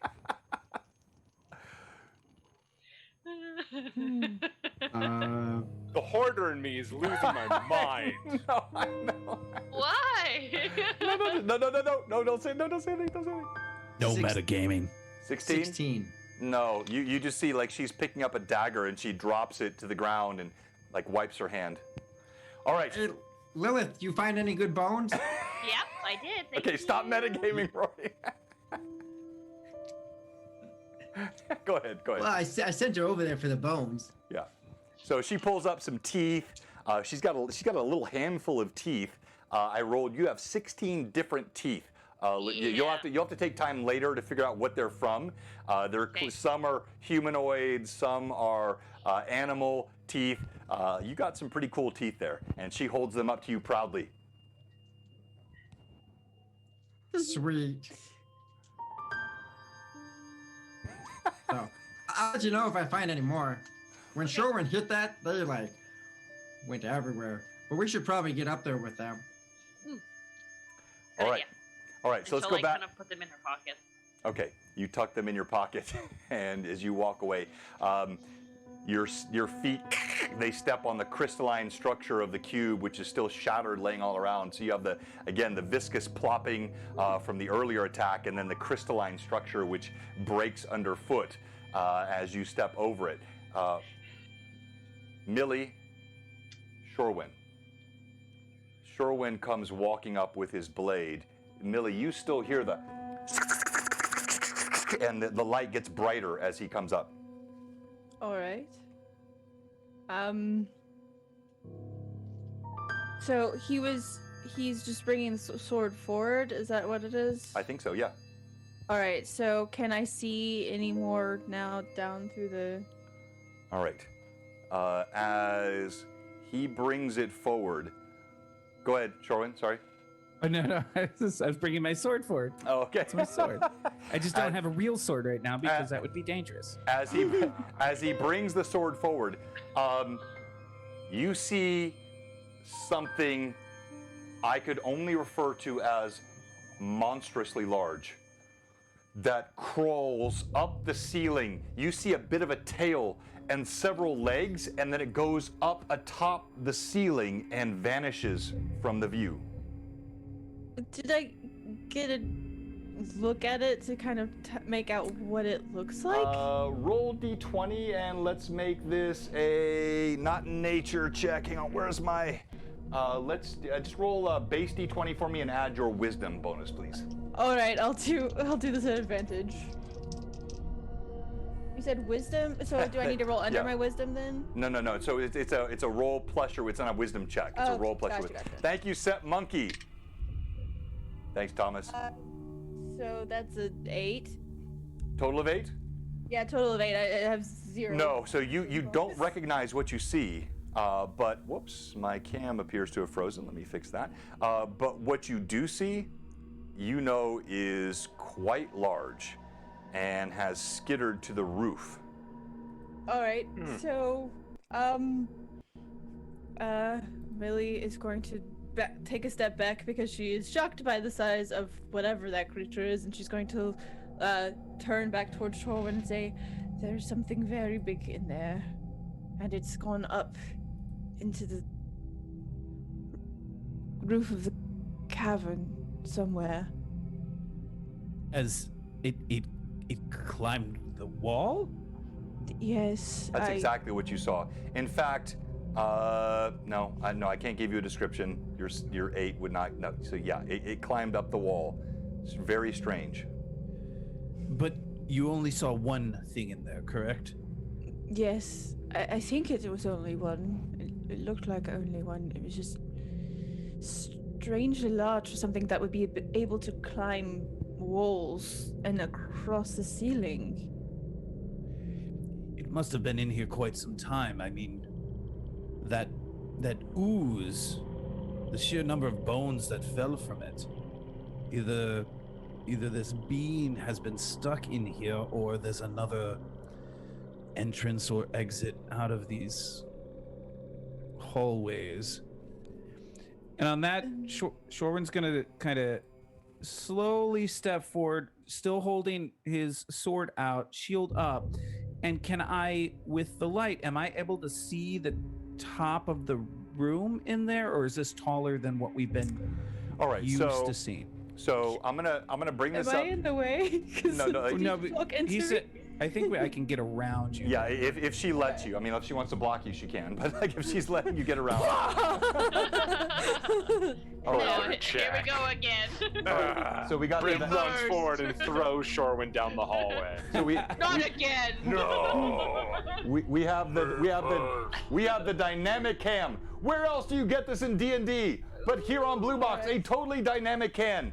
As you move forward, you jostle past Millie. She. What do you do, Millie, as she does this? She just kind of laughs and follows after him. And Shorwin. Beautiful Shorwin.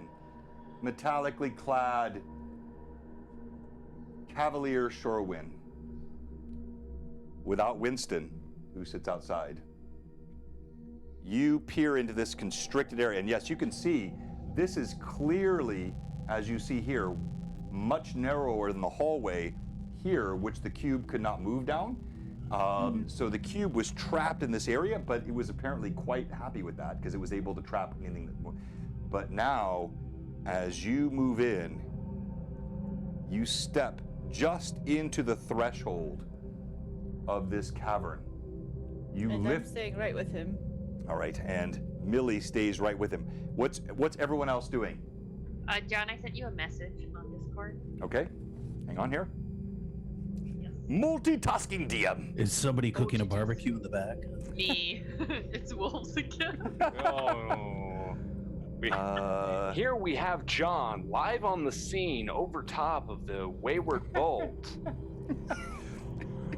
You want me to roll or no? All right, no. So, all right. So, I got your text, Lil. All right. So, what are you doing, Gimbal? So I'd be moving up. I guess not. I'd be going up by Millie. Is the general idea to see what's going on and. All right. So, Gimbal, and Lilith, I need you both to roll d20, please. Oh, Just raw what did d20. you do? 13. I gave up on advantages because I keep rolling low, so I got a 6 anyways. All right. Gimbal, as you move forward, you see Lilith seems to have vanished in the shadows. You move forward, you can see the light of Shorwin's blade illuminating the hallway here, casting a strange yellow glow, which should be pleasant, but still as you crunch over the top of the frozen cube, and you hear the plop, plop, plop of the acidic mess that was spread beforehand, you now also hear a skittering. What are you doing, Brim? I'm just following behind. I'm gonna kind of use my greatsword to move some of the, frozen bits out of the way, keep it away from my armor. His face doesn't even fit down the hallway. No! I'll All see right. you guys on the other side. Shorwin. Yes. You lift your blade. The light shines inside the cavern. Yes, you see it's actually quite tall. You can see the chiseled marks on the walls of dwarven mining. But you also smell this musty, stale scent and what seems like awful. Not O-F-F-A-L, not A-W-F-A-L. Awful, like there is some sort of scat. And you glimpse something moving across the ceiling. There's something in here.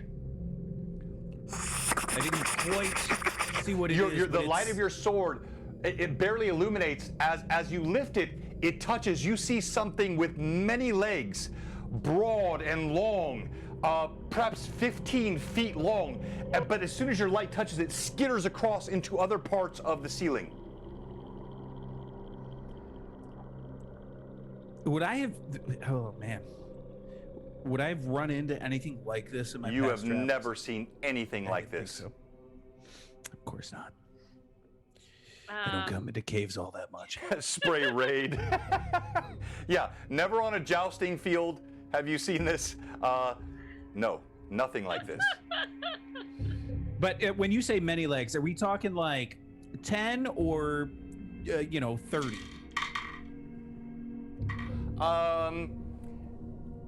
Between those. Oh, Oh, good. That narrows it down at least. Okay, great. Wonderful. There's a Thank you. creature. There's a creature in here, running around the ceiling. It appears to not enjoy my light, and it reeks. Well, then I would say we probably want to keep the light on it if it's staying away from the light. That would be helpful. Agreed. Millie, with what you can see, do you see any of the Whiteshiver that we're looking for?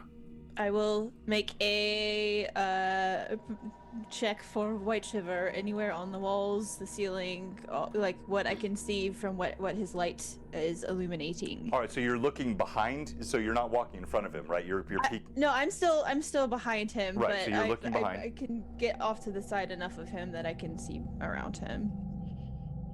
Roll d20 for me, please.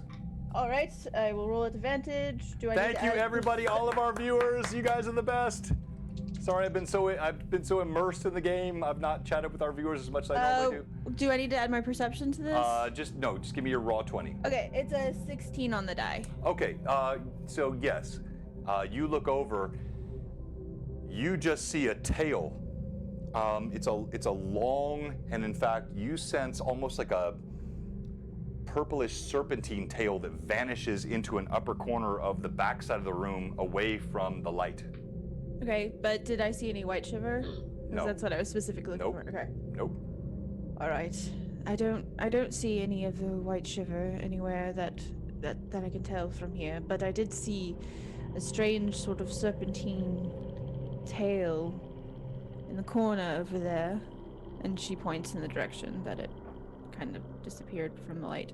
With the light, are we able to see, are there any passages out of, obviously, we've come down this hallway and there were no passages when we went the other direction. So I'll say, yeah, so it's hard to tell. So your light goes far enough here in the room. And I'm purposefully just showing you the edges. There, you can't really see what's back here. There are some walls. So there may be, but from where you're standing, you can't tell if there's an exit from this room.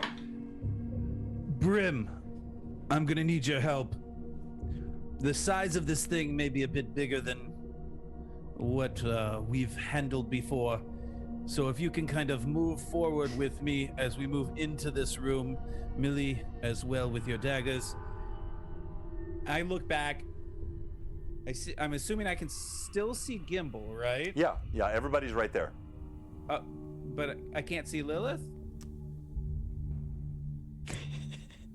No. I can see Lilith, okay? No, you don't see Lilith. I do, okay, good. That's what I was... You turn around, you don't see her anywhere. Okay. Where's Lilith? And I have this face of like shock because you said I saw her and then she was gone, right? Yes. So I have a little bit of a grin on my face of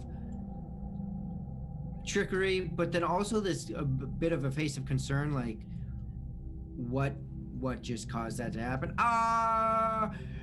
So she was right here 2 seconds ago.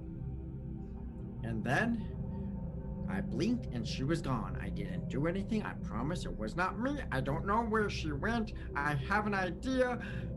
But I'm not positive. But if you saw something big in there, I think we focus on Lilith and leave the big thing alone for a long time. Well, unfortunately, we've going to have to move forward because we have not found Whiteshiver yet, and I'm not leaving this place. Having said that, Gimbal, if you did some sort of magicry with Lilith, I'm not going to be very happy, considering we're in a cave.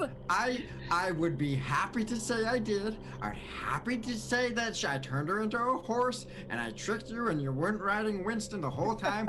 That would be hilarious. I didn't do it this time. Are you guys like close together? Yes, they're all close Obviously. together. Yes. Okay, so you guys will feel something like brush up against your shoulders, both of you, and then I'll pop up and I'll be like, Panther. I've been here the whole time. Liz? What? What? You can see me. Alright.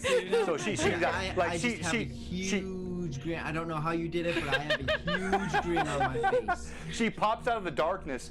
Again, even though the cave is not the wild, it is still natural. It's not the forest, but she has some gift, and she emerges from shadow just behind you.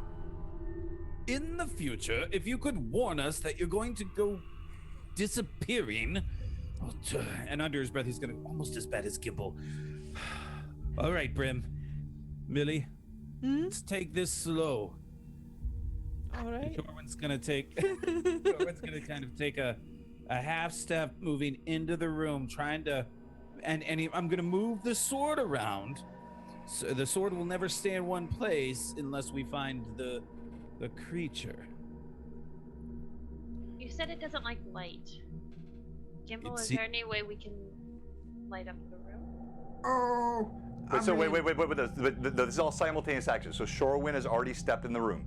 Oh. He's waving his blade around. The two of you can have your conversation. We'll come back and resolve this in order. What are the two of you saying? Well, you see, normally there would be, and if we took a break and just maybe went back to the altar and chilled there for the night, I could definitely make that happen. But it's too late, Lilith. Yeah, like Shorewind's already walked in. okay. All right, so Millie, you're right there. You watch Shore. You're hearing this. I'm right with Shorewind. All right, I'm so you not- walk I'm in not behind suddenly Shorewind as well. As you walk inside, you lift up, and the dwarves have mined deeply inside this cavern. Your blade barely illuminates to the top of the ceiling, and you chase as you see a skitter, a leg, a tail, a gleam of claw, of tooth, of fang, and then suddenly you hear a thunk, and something drops from the ceiling right in front of you. And we'll show you what it is when we come back from break.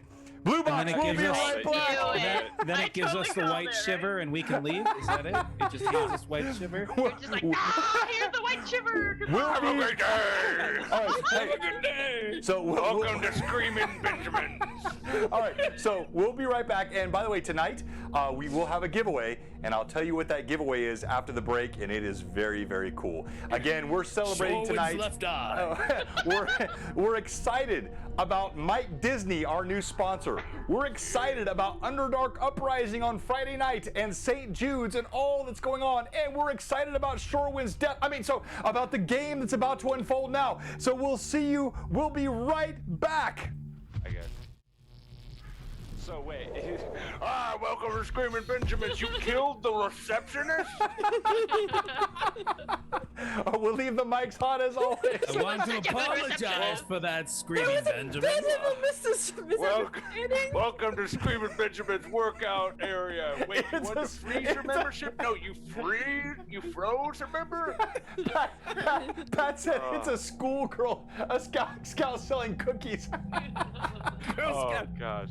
Oh, that's like what's it, Men in Black, where he's doing the training and he just shoots the girl with the books because Yeah. you know the one guy he's working out and the other guy.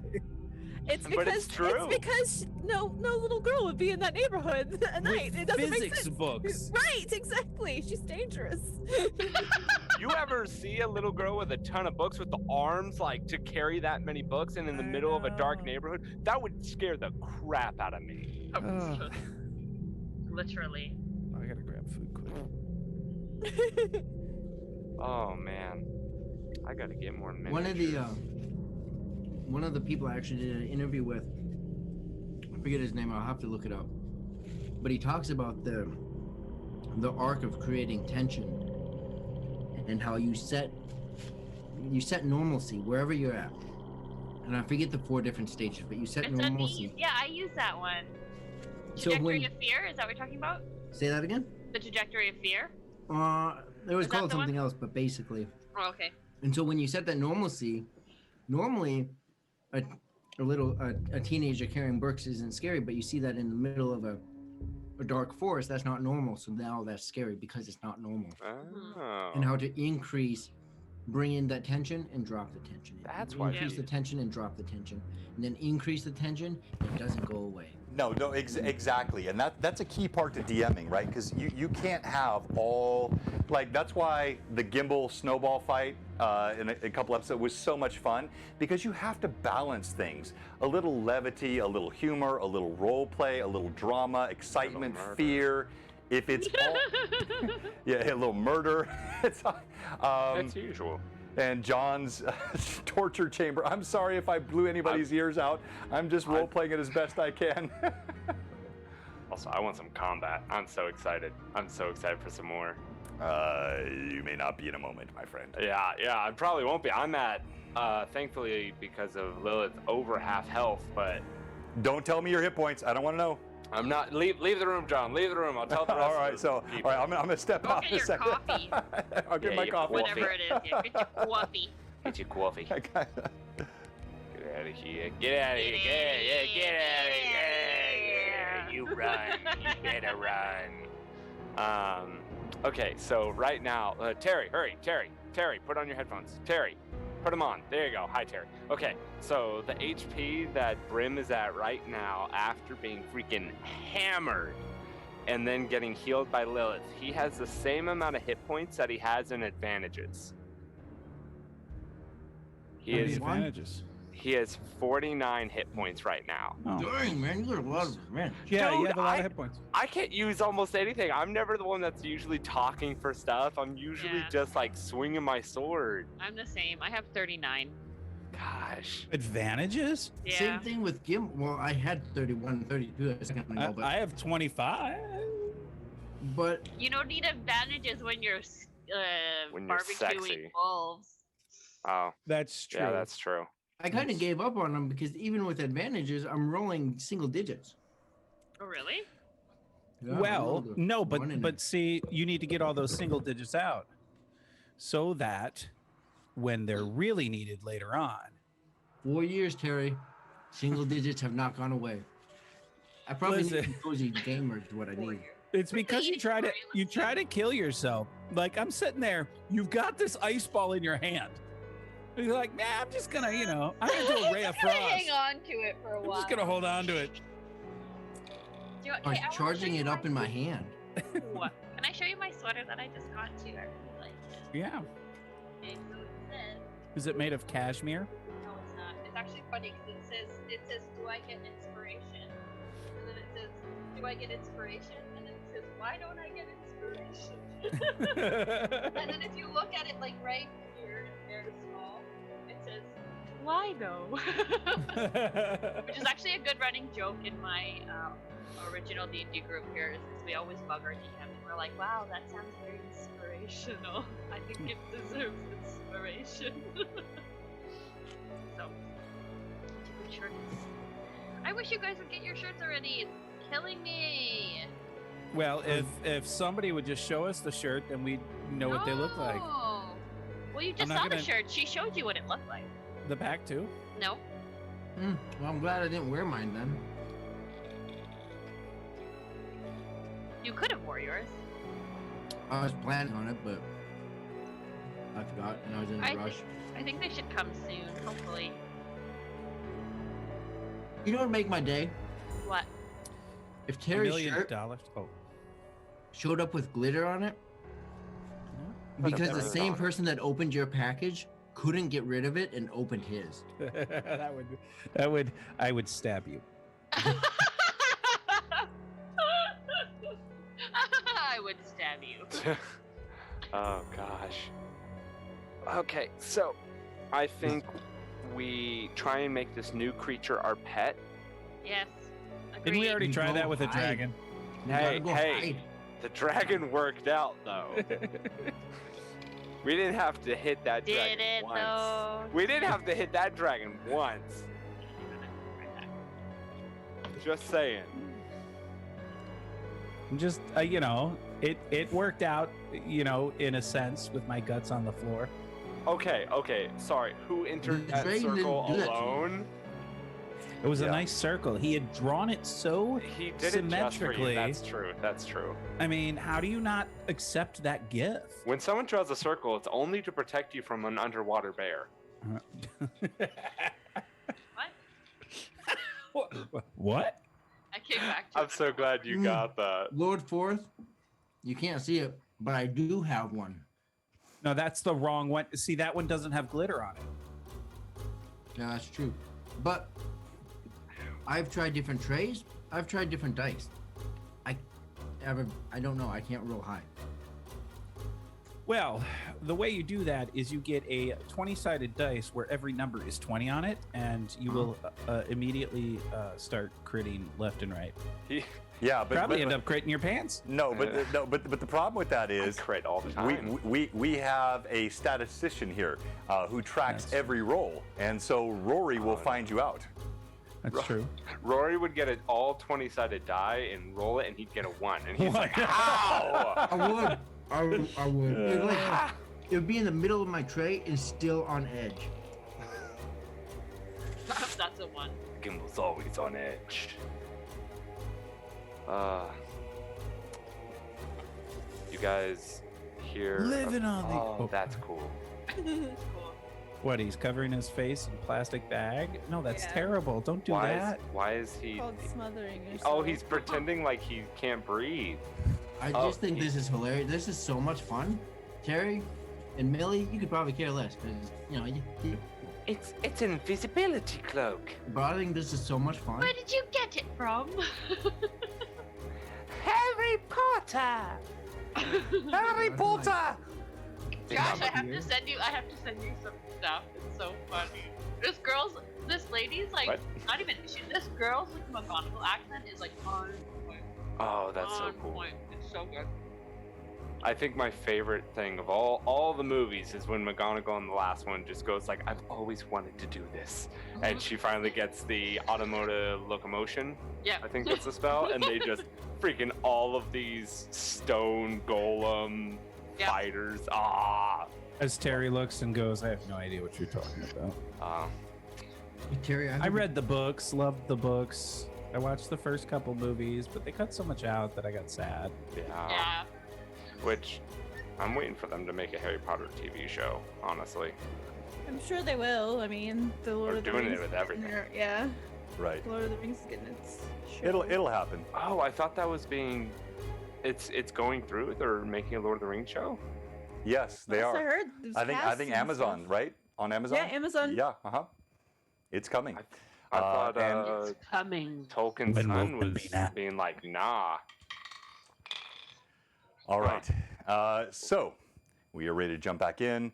And thank you, everybody, for waiting with us on break. And we're at 57 viewers, and I'm so thankful to all of you. I'm a little bit disappointed tonight because we've been up over this number every single week for many weeks, and I thought with everybody snowed in, we'd hit a peak tonight. But it's Everyone's powers out. Oh, you got Exactly. rolling blackouts in Texas. Yeah, we got rolling blackouts and power outs, and so all of that. But it's still a good night, and we're thankful to all of you. Yes, Sugar Pug, exactly.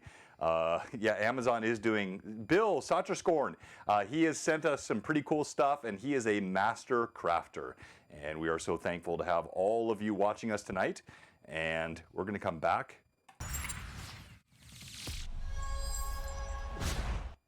Okay, all of you, put your clothes back on. They can see you. Oh, dang it. Well, I'll have to take It's my only you, blanket. John. Hang on, I gotta take my blankie off my shoulders. Rory talks about. All right, so Shorewind. No music.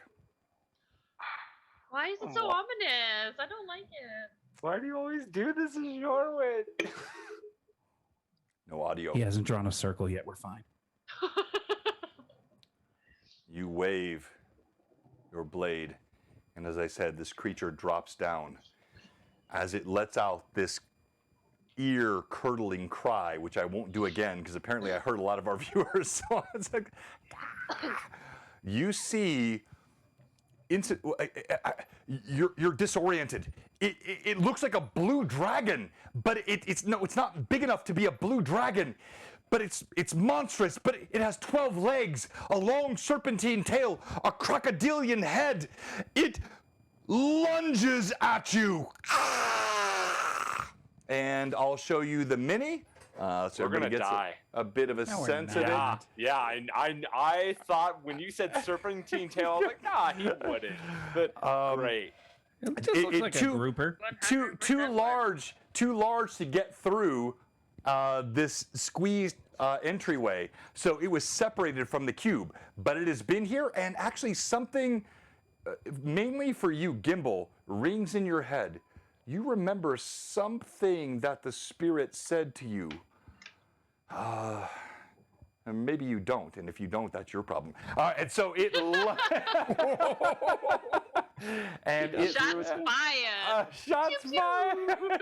You just said take better notes, Gimbal. That's Evelyn's job. She's the great note taker.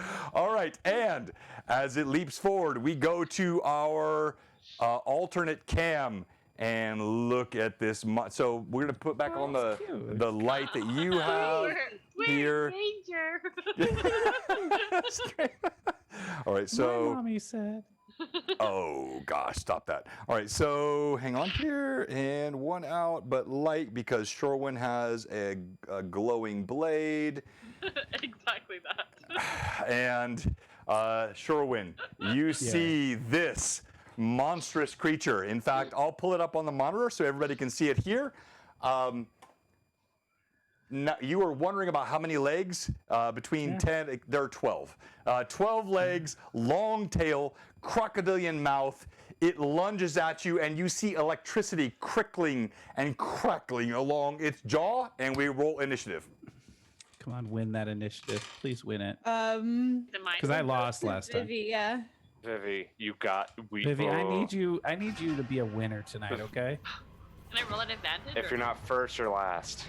That initiatives are not an advantage. 3. DM has a 5 on the die. You're not my. Shorewind. Yeah. Oh my gosh. I really did. I wanted to kill Gimbal tonight, not you. I mean, he's still there. Dude, you ain't killing me. Trust me. As the creature leaps forward, claws rake at you. You take 2 blows, and remind me of your armor class, please. Okay, so currently it's at. It's usually 18, but my armor's damaged, and I think you Right, gave so it's me a minus negative 2. 2 on that. Minus 2, yep. So it's at 16. 2 claws strike you. As the claws strike you, they catch you, one in the neck, one goes right through the gaping hole in your armor at the abdomen, scrapes again at your freshly healed skin. You take from this, oh, not too bad, 1 on the die, so 6, and then, oh my gosh, 2 1. So you take, 12 points total, but then you see the maw open on this creature, and electricity vomits from its throat. And you make a reflex save, DC 22. Oh. But I can roll with advantage, right? Yes, you can. Yes, you Yes, can. you can. You should. All right. Do you have anything that gives you a help on your saves? No, not yet. Even with a nat 20, I couldn't dodge that. What was the number? 22. 18 plus 4. 22. Ooh, okay, so you take half damage. As electricity, you duck to the side. You slam against the wall. You see bolts of lightning that emanate from the creature's mouth. Millie, you were right behind him. I'm gonna make you make a save as well, but he was not aiming at you, so your DC is gonna be 14. All right. I'm gonna. Yep. That's. Oh, that was a natural 20 on the die. And a Okay, plus 9 all right. to reflex. So, all right, so nat 20. So you duck, you hide behind the rock as you see an explosion of electricity. And I'm going to turn this up so we can all hear it. And because my music is always louder than my magical effects, but I want this one to rock. And as electricity flows from the creature, it strikes Shorewind. Shorewind, you stagger back to the wall, even with half damage, and I already give you the melee damage. You take, whoops, hang on here. 14 points of electricity damage as the creature strikes you. Are you still conscious? I'm still good to go. Okay, all right. Let's do and this. it lands in front of you, and now we go to Shorewind. Oh yeah! All right, a couple of things here. We are gonna attack, and we're gonna use Vitality or Vital Strike. I'm sorry. Yeah. Do that on your second attack so that you get the full attack Right, bonus so of your first right, attack. so you always use your base attack on your first. Vital Strike is always on your second, or if you have 3, it's your tertiary, because it gives you max attack bonus on that last attack. All right, so yeah, that's what we're gonna do then. So for my first attack, I'm rolling with advantage, of course. Sweet, sweet buttery toffee, baby. You know what's coming. Yeah, that's a natty. That is a natty. Okay. It was a nat 20 and a 19. So thank you, Cozy Gamer. Okay, all right. So Cozy Gamer and is that DCG Trey? All right. So roll confirmation, please. Okay, and that's If you do, I'm gonna be so. If you do, I'm gonna be. I can roll with advantage, right? Of course, yes. Of course. Totally. 18. Plus.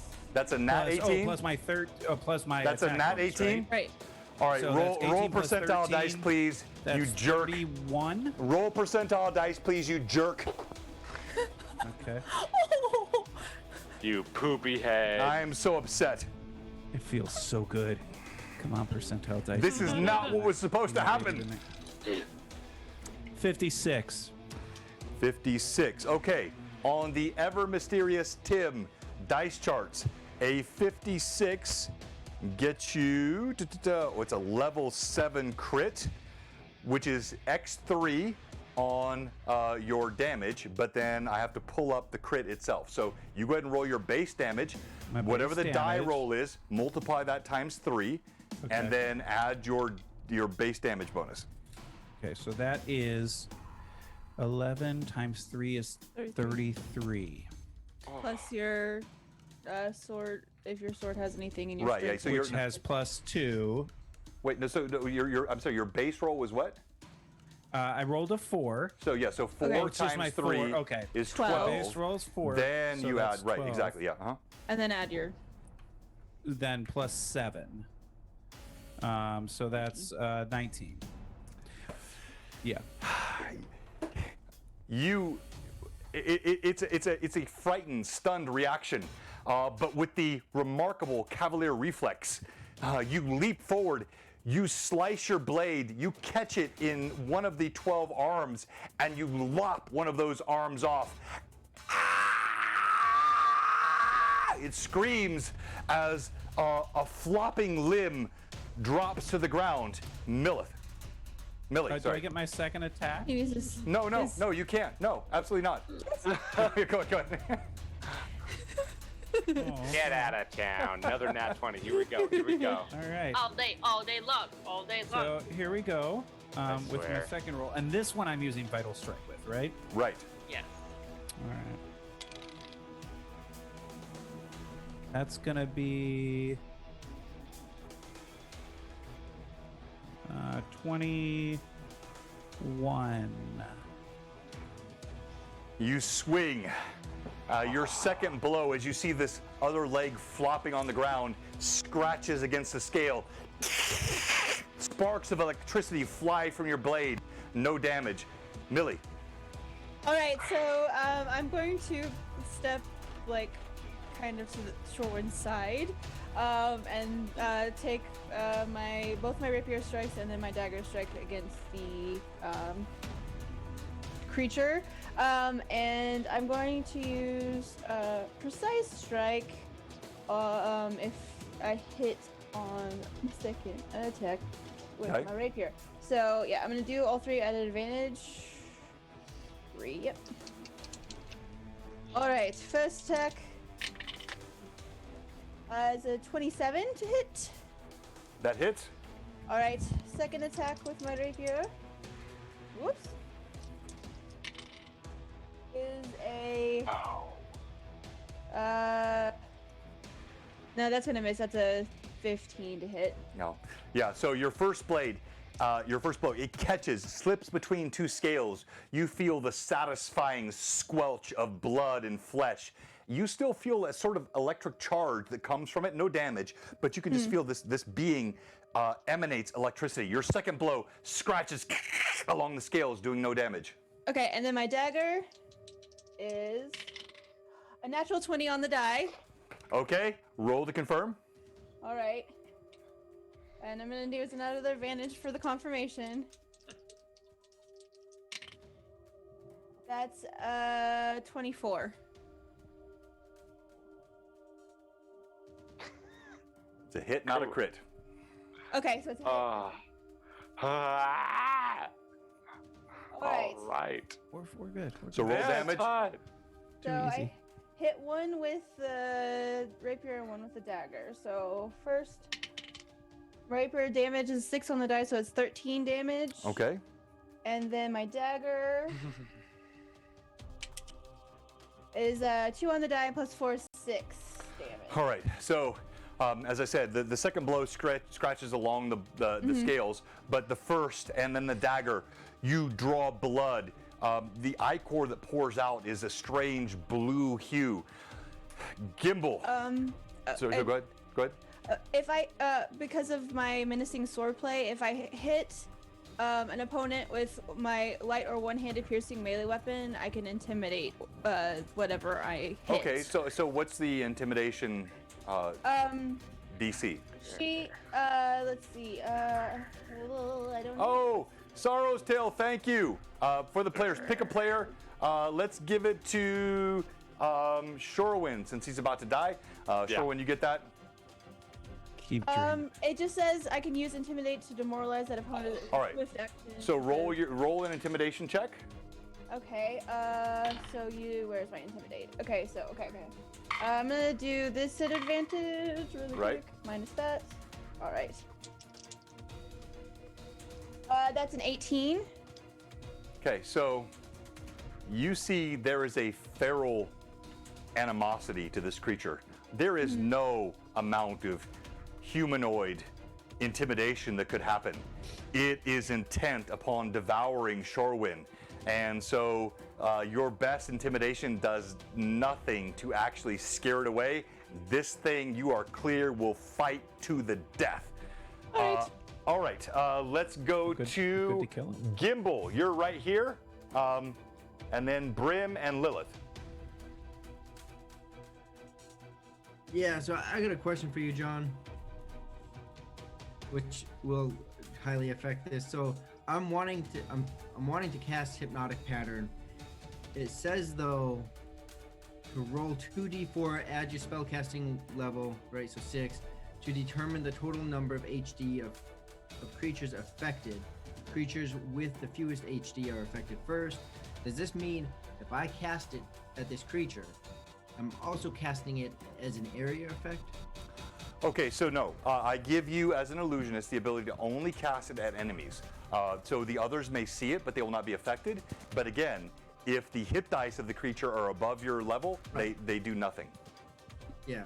So it'd be 2d4 plus. So it'd be a maximum of 14 that I could roll.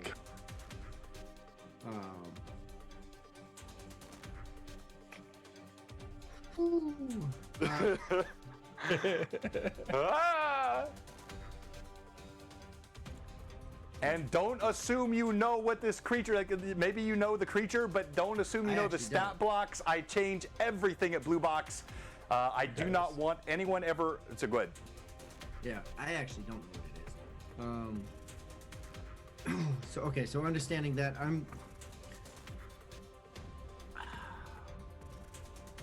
how far? I'm right by the entrance there. Yes, so you're, so you can see Shorewind and Millie grappling with this creature. You saw this blast of electricity that hit him. The coruscating glow of illumination still hits the ceiling above, and you're standing a mere 10 feet away. You hear Brim's heavy footsteps and Lilith's quiet voice right behind you.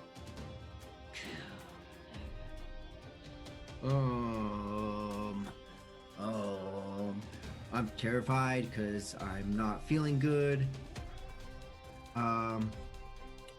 So I will pull out I'll reach into my satchel, pull out a piece of the gum essence and an eyelash, and utter some words as I rub it back into my coat as Gimbal just disappears.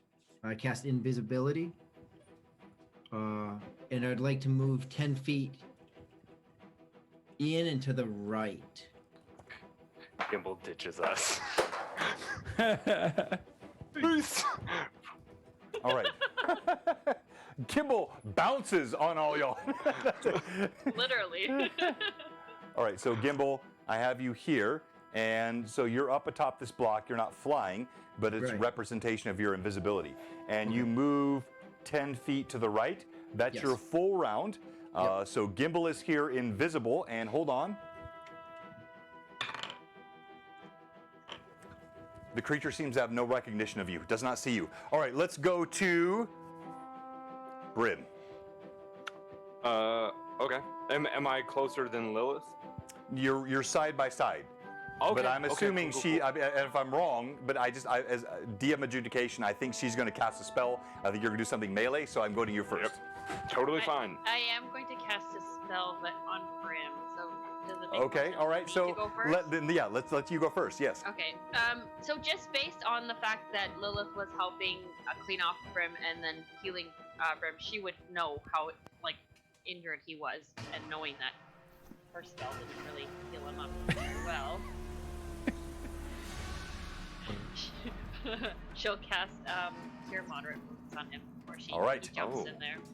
All right. As you're running forward, you feel one last strike of Lilith's hands across your back, and healing emanates from her No, hands. not your back. Yeah. Booty. I definitely did not. I was like, I said his back. That's all I say. His back. High on the back. High. For 15 points of healing. Damn. That should be. Brim, Steve. as you charge Nice. forward, you kind of bump Millie, but not too badly. You see Gimbal. No, you don't see Gimbal. Gimbal is gone. You see Shorewind staggering back, electricity across his body, and your attack. all right. Chiropractic healing. He's Chiropractic running healing. in, and he's going to plant that right foot and just swing with all his might with that first swing, and then I will also be using Vital Strike this time for my second attack, of course. But just want to say, and I'm using advantage on both attacks. So first attack is going to be a 31. That's a hit. Okay. And is this creature larger than I am? Yes, it is by a lot. Yeah, it's a lot bigger than you. All right. That is going Why to... is that even a question that you have to I know. I did not say those times. He just likes the I answer. wish that was a crit. Oh, that is 12, 17, plus 7. That is going to be 24 points of damage on this first attack. Oh my gosh. I rolled done. 2 6s and a 5. Your blade slices in, even as Shorewind staggers back. his armor illuminated by electric charge, static electricity emanating off him, smoke and smell of burning flesh. Your blade cuts deep. Millie to the side, stabbing. You gash this creature, mighty blow. Blue ichor spreads out, spurts all over the room. Your second attack. Second attack. Come on, come on, come on. Please, please. With advantage, of course. The gods did not hear me. But that is going to be a 27 to hit. That is a hit. Oh, thank the heavens. And this is double damage because of Vital Strike. Right? Right? Yep. That's how that works? So, yeah, double on the base Double roll, and then you dice add your right. Dice, yeah. Yeah. Oh, that is going to be 16 on the dice. So 32 damage plus my 7 from that. 39. So 39 damage on the second strike. Yeah! Go Brim! Finally! Brim, you leap forward with two mighty blows. As you strike the creature, your blade parts the scales like butter. You're staggered by the power of this blade. As it slices and cuts, you still see Shorewind smoking as he staggers away. That's bad for you, Shorewind. Stop it. Put it out! Boom! Boom! Your blade slices, and for the first time, the party sees the creature. It skitters back a bit. You hear a. We go to Lilith. You've already healed or yep. given the spell. Anything else you're doing?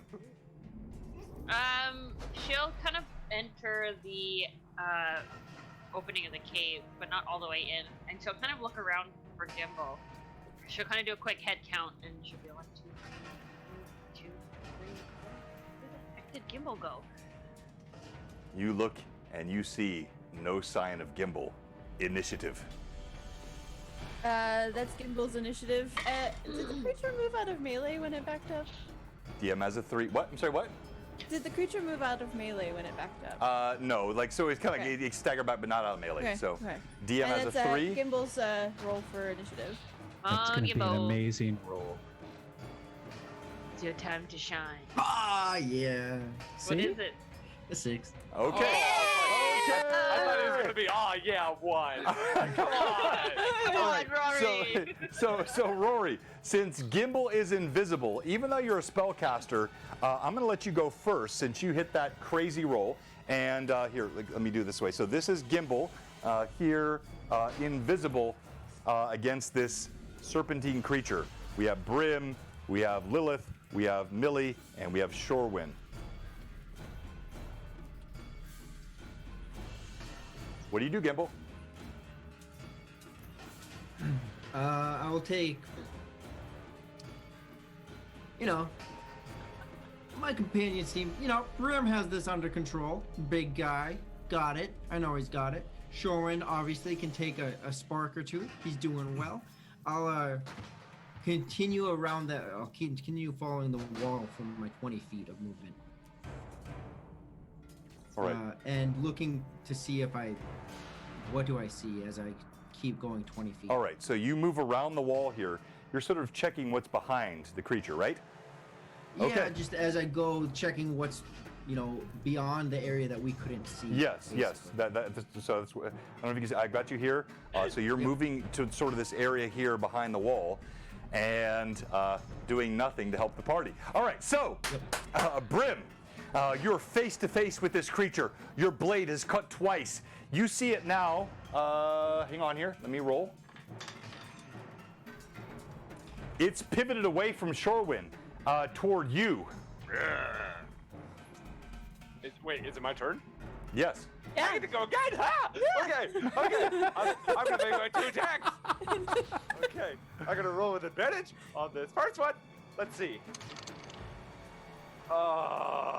That's not a good not sign. going to hit. That is nowhere near going to hit.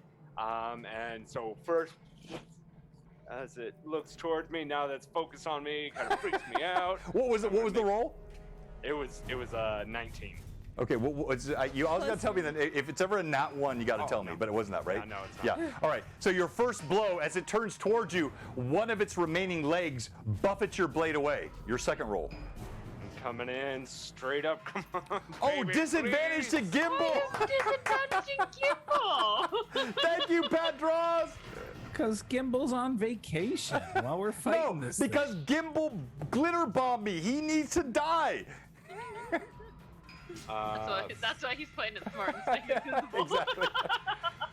Second roll, Brim. Okay, sorry. I rolled twice. It bounced out twice. I rolled it again. It bounced out again. I'm going to roll again because then I was like, oh, I'll just roll it again, like not officially, and rolled a nat 20, but I'm not going to count that because it was a not official roll. All right, so roll the official roll. We trust you. I sorry. trust all of you Give us guys. the Like, official it's roll. okay. Gosh dang it, they both rolled down. You need a new tray. I Stop being do. so aggressive. Okay, that is, sorry about that. No, that's not going to hit. That's only a 21. A 21. Your first blow knocked away. Your second blow, you try to plunge it toward. It hits a scale dead on and scrapes off. We go to Millie. All right, well, I'm going to do my melee thing and attack it with my rapier and dagger. So many advantages right now. There we go. All right. Thank you, all of you. Our viewers are awesome. And I'm going to do precise strike on my first attack this time. Okay. That's great. That is a 31 to hit. That hits. And then my second attack is a two natural 20s. Holy crap! What? Oh. Okay, so that's a rule here. If you roll with advantage, and it works both ways. If both are ones, it's an automatic fumble. If both are nat 20s, it's an automatic crit. So Millie, you have an automatic crit on your second attack. Roll damage on your first, and then roll percentile dice on your second. All Kill right. him. And I sent you the picture to confirm. I don't need to see it. I trust you. It's fine. Okay. All right. So percentile dice. All right.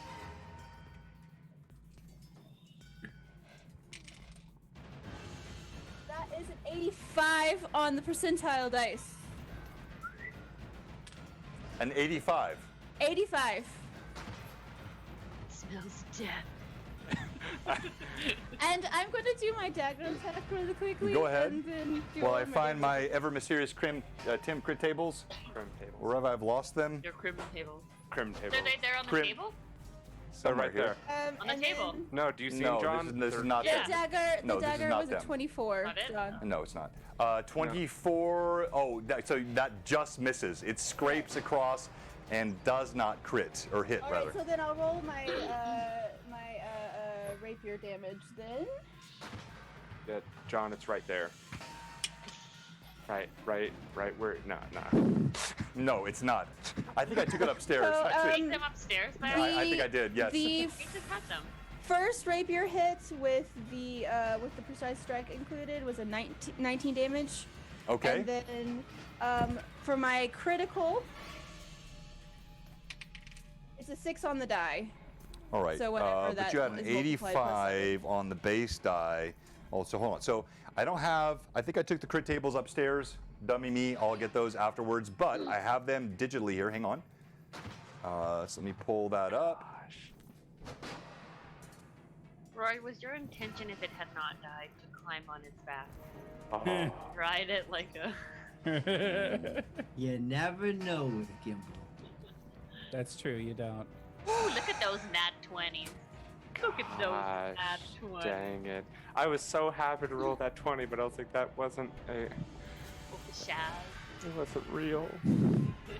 It's just pretend. real. It's never real. I did. You're right, Millie. Yes. As you leap forward with your rapier, it's right as the creature descends, its head intent on devouring Brim. Jaws grow wide. You see electricity coruscating along its jaw and its teeth, and you plunge your rapier. I want you to tell me what it looks like. Yeah. All right, so seeing it kind of lunging down towards Brim and having seen what it did to try to make foreshorten baked potato. I leap forward with my swashbuckler's grace that I have, not the feat yet because I don't have that yet. But and I just hit it once with my rapier, bringing my dagger around, feeling it, scrape across its scales, and then seeing the mouth open wide, she takes the tip of her rapier and shoves it through through its mouth, through the back of its throat, and out the back. I would like everyone else to react to this. So before I say anything else, you're all seeing this. So Brim, you're right there. You've had 2-3 mighty blows. You're hewing away. Shorwin, you're staggering back from this massive electricity energy. The only one I don't want to react right now is Gimbal, because you're kind of looking in the corner. You're not really paying attention. But Lilith, you absolutely can. So everybody else, you react before I say what happens. Let's start with you, Brim. Come on! Thank you. So Lilith is about to enter the cave into battle now that she's healed Brim, and as she's about to do that, she stops in her tracks and she looks and she sees that look that Millie always gets right before she's about to kick some. And she sees her take the daggers out and she's like, "Oh yeah, that's good." And she kind of like takes a step back, almost like knowing that like it's toast. She's like, "I've seen that look before. I've seen her do something." So Lilith gives Millie the respect view of like, yeah, I know what you're about to do. All right, good. Shorwin. Shorwin just nods. It's just another day with Millie. He's seen her do it several times now, so as a fellow fighter, you just nod. Pat draws, I see those advantages and don't think they won't be used. I have many purposes for them yet remaining. By the way, is this your short night, Lilith? It is. I thought so. All right, so we still got a few minutes left. The creature slumps to the ground. It twitches. Electric energy flows through the air, and it goes still. We're out of initiative. What do you do? This so this area, I'm gonna look again to Millie. Millie, do we see any Whiteshiver? And now that the room is clear of any threats, I will actually get a little closer to the walls and search around on the walls to see if I can see anything. So Lilith as well. there is both the illumination of Shorwin's blade, and even as this creature dies, there is a faint electric glow that comes across its scales and casts illumination. Gimbal, I'll come back to you, Millie. You look to the side here, and you see nothing. It is a closed area. There is no exit from this room. So even what you see here, I purposefully do things to be tricksy because I don't want people thinking they know what they see on this. So there is no exit out of that side of the room.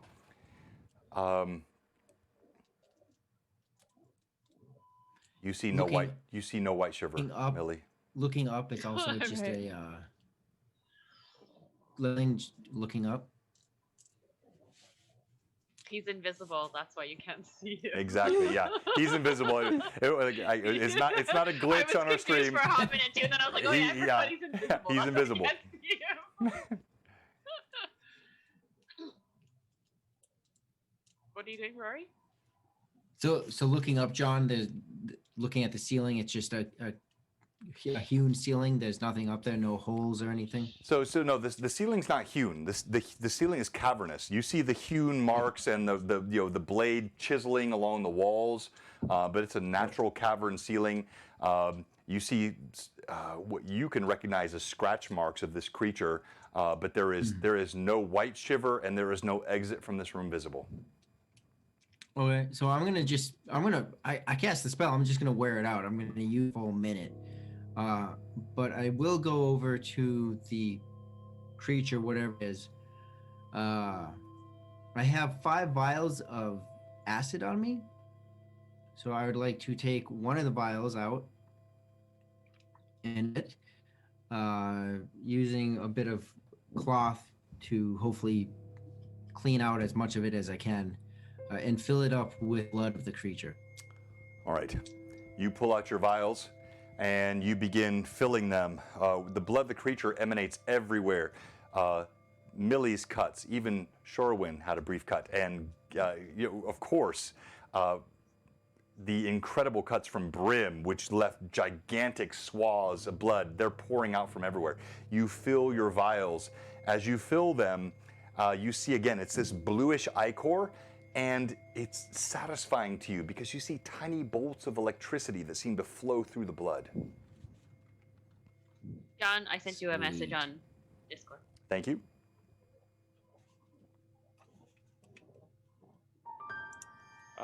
Did Brem see Gimbal cast a spell? Because he's just looking No, around and because he's not so finding. it's not an attack spell. But what you do see suddenly blood starts pouring from the creature and just like disappearing into thin air.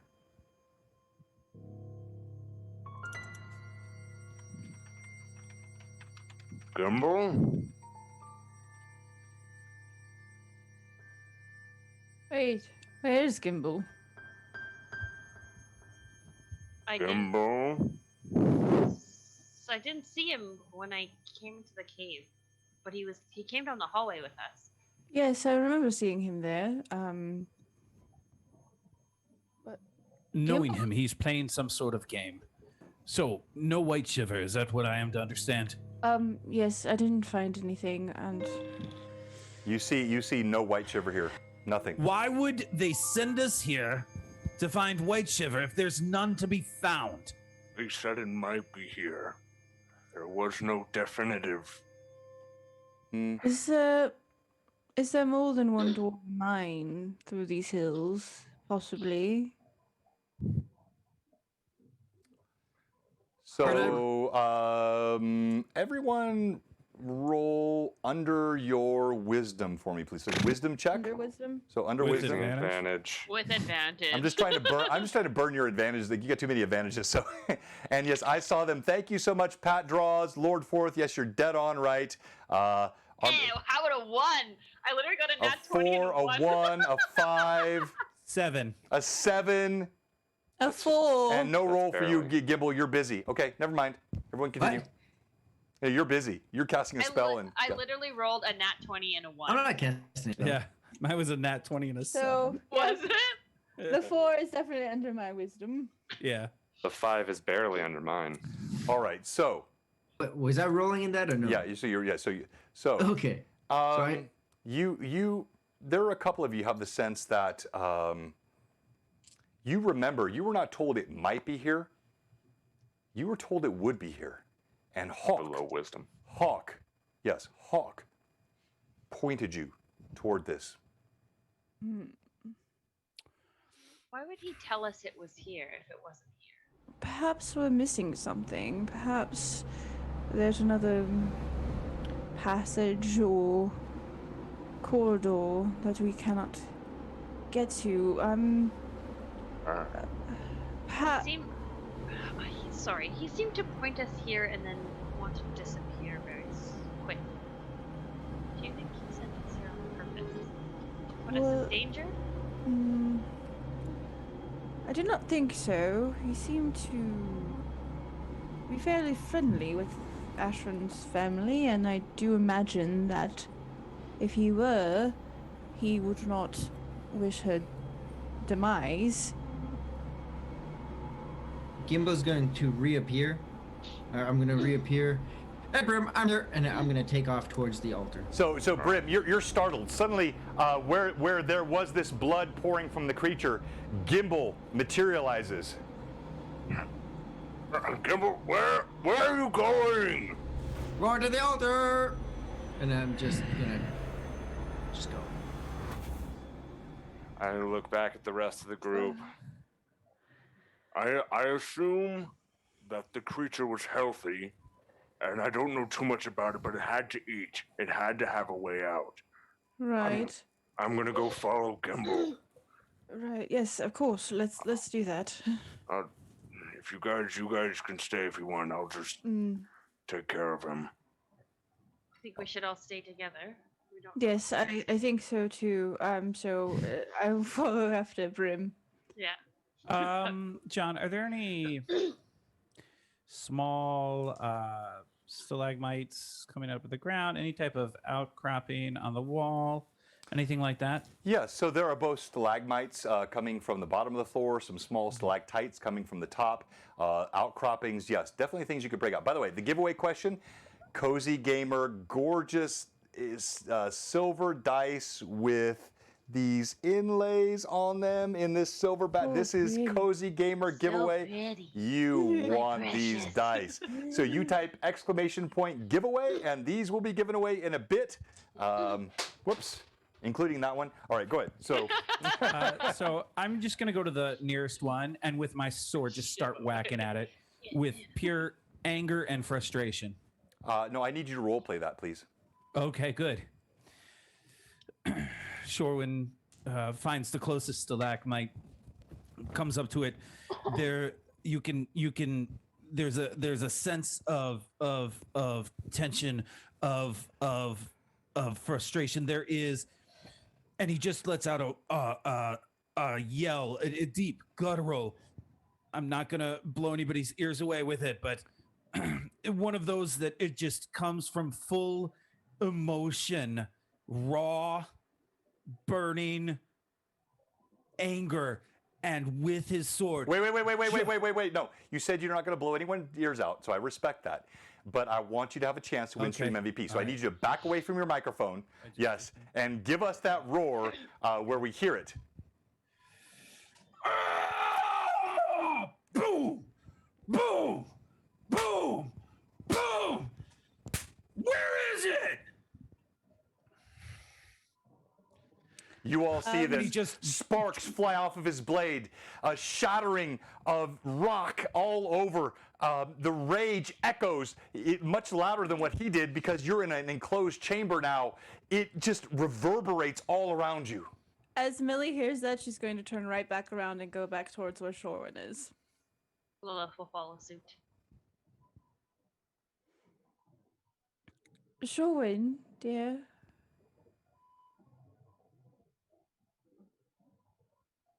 Where is it? It has Why were we sent here if it's not here? It has to be here somewhere. We need to keep looking. We clearly have not searched everywhere yet. And Gimbal seems to have some sort of notion of something, so perhaps we should follow. Maybe he knows something that the rest of us do not.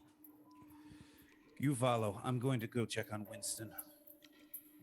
All right. And he just leaves and heads towards Winston. Ooh, Sherwin stalks out, his metallic armor clinking down the hallway, and he leaves. The rest of you still sit in the chamber. Gimbal took off. Yeah, I continue to follow Gimbal. Yeah. Where'd you go, It's, Gimbal? Sure. What's that? Gimbal, I'm sorry, where'd you go, Gimbal? Remember, Gimbal had reappeared, and before Right. Sherwin got angry, he had already taken off to go to the altar. Oh, to the altar. All right, so you're moving back there. Yep. All right, who's following him? Brim was right behind him, and then Millie and Lilith had been following but turned back around to see what was going on with Shorwin. So now Shorwin's gone past us, and we are here. We'll follow. I'm assuming we would. If Shorwin's leaving, we'll follow. And Well, so Right. like, you're both doing that? You're following Sherwin outside? no. I'm following Gimbal. Oh, I'm if sorry. I thought you said- Sherwin's gone to check out Winston. Yeah, Sherwin's Yeah. stalking. Like he says something about Winston. He said he was going to check on Winston, yeah, so yeah. So he can. Millie Yeah, would logically follow where she was going originally, which was behind Gimbal and Brim. okay. Let me have Gimbal. Only Gimbal. Roll D20 for me, please.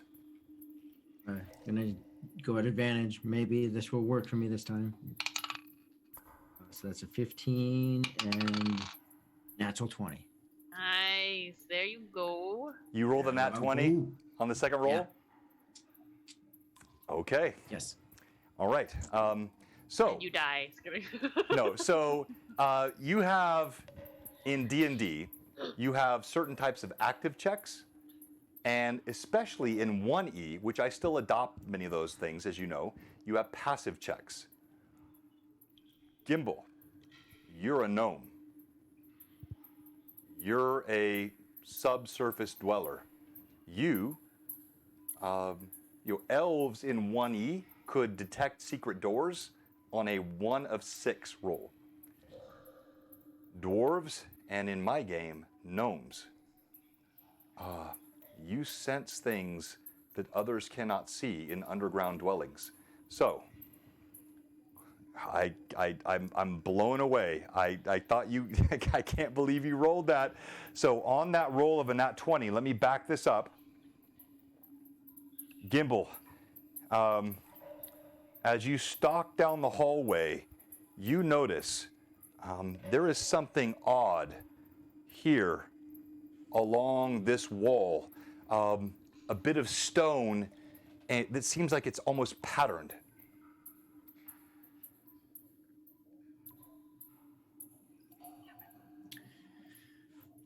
I'll quickly come to a halt and my hands up against the wall and just exhale. Feel around, look at the pattern, try to find the sequence. Something isn't right. Something isn't the same.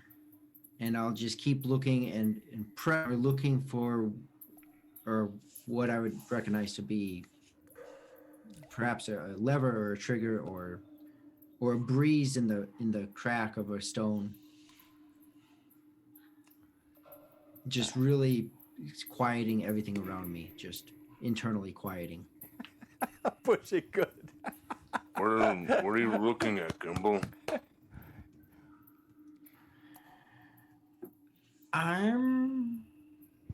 Look over here, Brim. You see these rocks and the natural formation of the rocks as they're hewn out by the dwarves. You can see that there's a different look over here than now. Look here, and look, and it's changed. It's not the same. It's not natural anymore. Something is different here than the other places. And there's got to be some way. John, could I make a dungeoneering check? Sure, you can. Use the advantage. Come on, please. Let Brim be smart. If Brim pulls up something. No. Natural 20. No! Are you okay, so I'm gonna have to start using some like metagaming dice thing on this. Like, you guys, like, this is a third natural 20, and no, I trust you. I believe you. I believe you implicitly. All right, so Brim looks over your shoulder, Gimbal. I didn't need to see it. I believed you. Brim, as you're pushing on the stones, Brim looks over, and Brim, you see something quite clearly, and you say,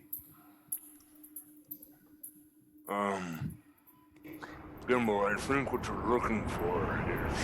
And he leans forward and thinking back to his childhood, he probably had seen something resembling, maybe.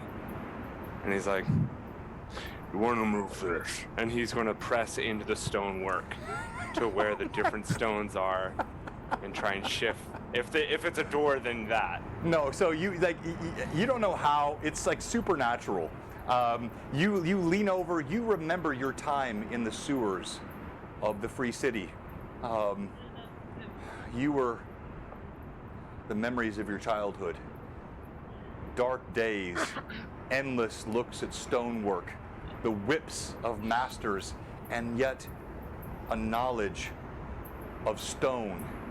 And you feel a kindred spirit as Gimbal reaches out. Gimbal, you see this gigantic hand reach over your shoulder, and Brim touches a stone. As he does,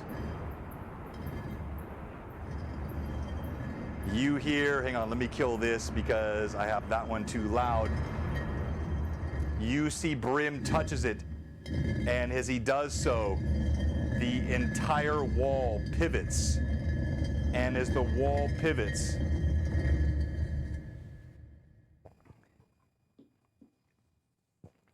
you see a corridor revealed behind. Kind of tap Gimbal on the back. Thank you. And I'll look up at you, Brim, and sometimes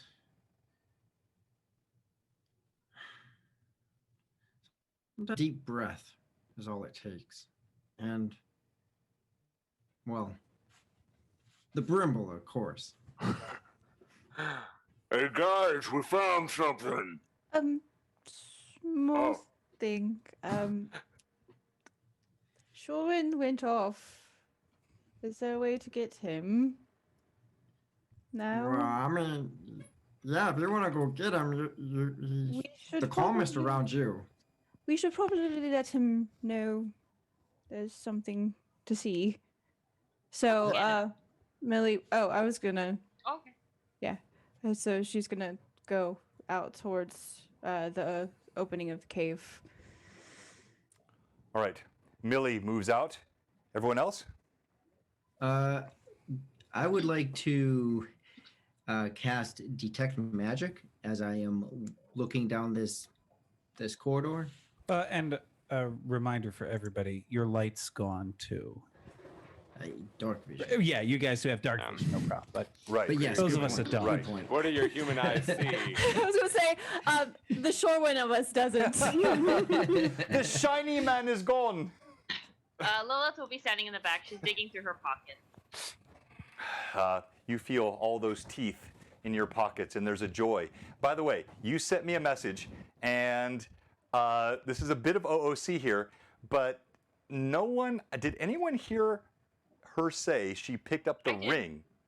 I did. I said Oh. I picked it up with the rib bone like this, and I put it in my Yep. pocket. Oh. Yeah. That's Yep. what I said. Oh. That's why I said I Gimbal. scooped it with the rib bone, and that's when he asked if he could okay. see that I did it. Yeah. Oh, Yeah. okay. Because we were all like, I missed that, I guess, because I heard you like poke the bones and the stuff. So you Right. did pick up the ring, right? Yeah. Okay. Wow. All right. Sorry. Yes. That's why I was like freaking out because I was like, gosh, no, me dang. too. Like I missed it too. All right. So. all right. That's why No, yeah. everybody was. That's why everybody was saying my precious in the. Hey, yeah. In the chat. Hi, precious. All right. So, Milith. Yes. As you both have your separate actions, you, Millie, follow the shiny man outside. You, Lilith, put the ring upon your finger. We're going to go to you.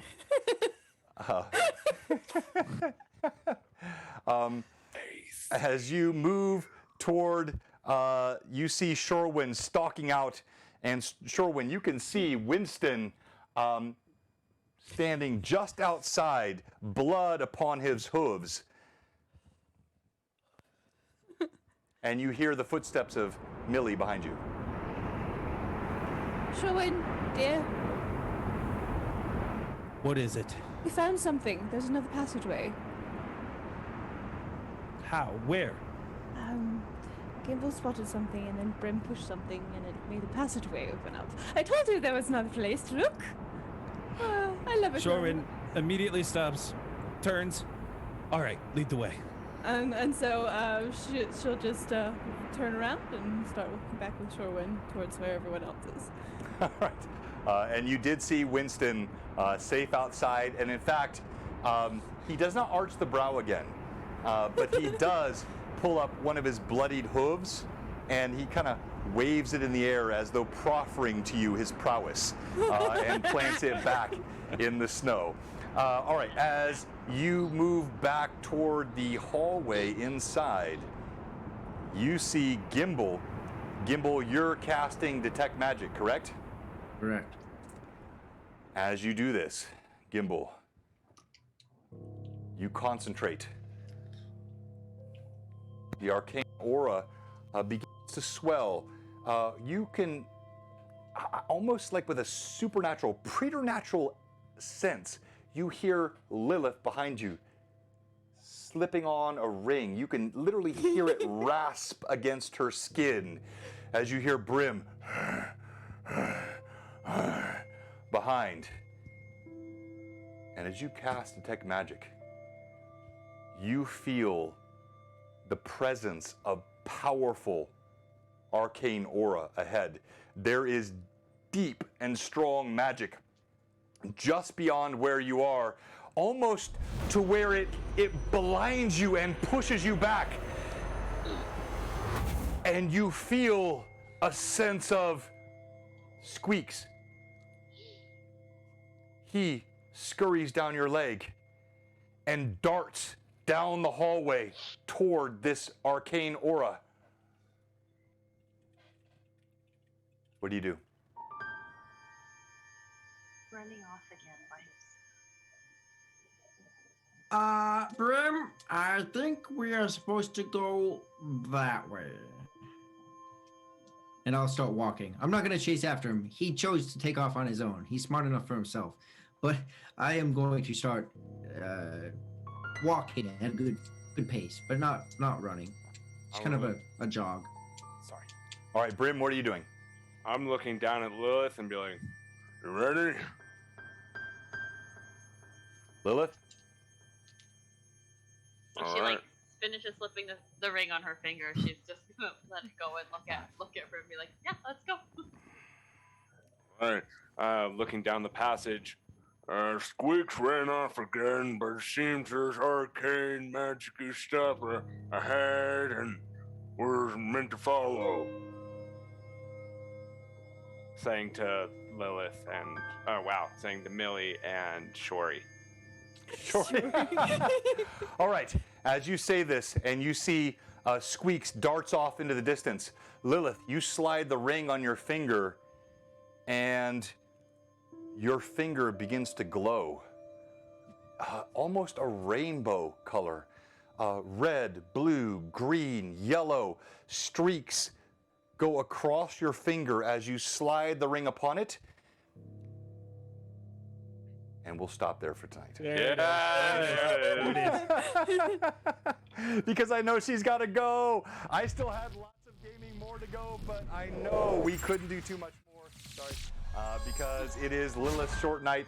So thank you so much. And we're going to do our giveaway tonight, which is this Cozy Gamer dice bag with these gorgeous clear, silvery, shiny dice. Look at those. Oh my gosh, you want those. And so you type !giveaway. And then also we have, of course, our stream Friday night with Underdark Uprising. And then perhaps most importantly, our stream MVP. So we're going to go around. We'll do stream MVP. Tell us why you should be MVP. We'll go with Lilith first because she'll probably have to bounce. And you get 1,000 XP for winning. And Lilith, why should you be stream MVP? Lilith should be stream MVP for healing Brim not once but twice and helping him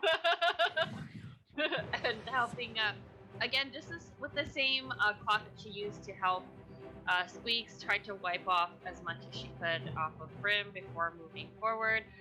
Since now apparently she is the team healer because our healer is gone, so them's the works.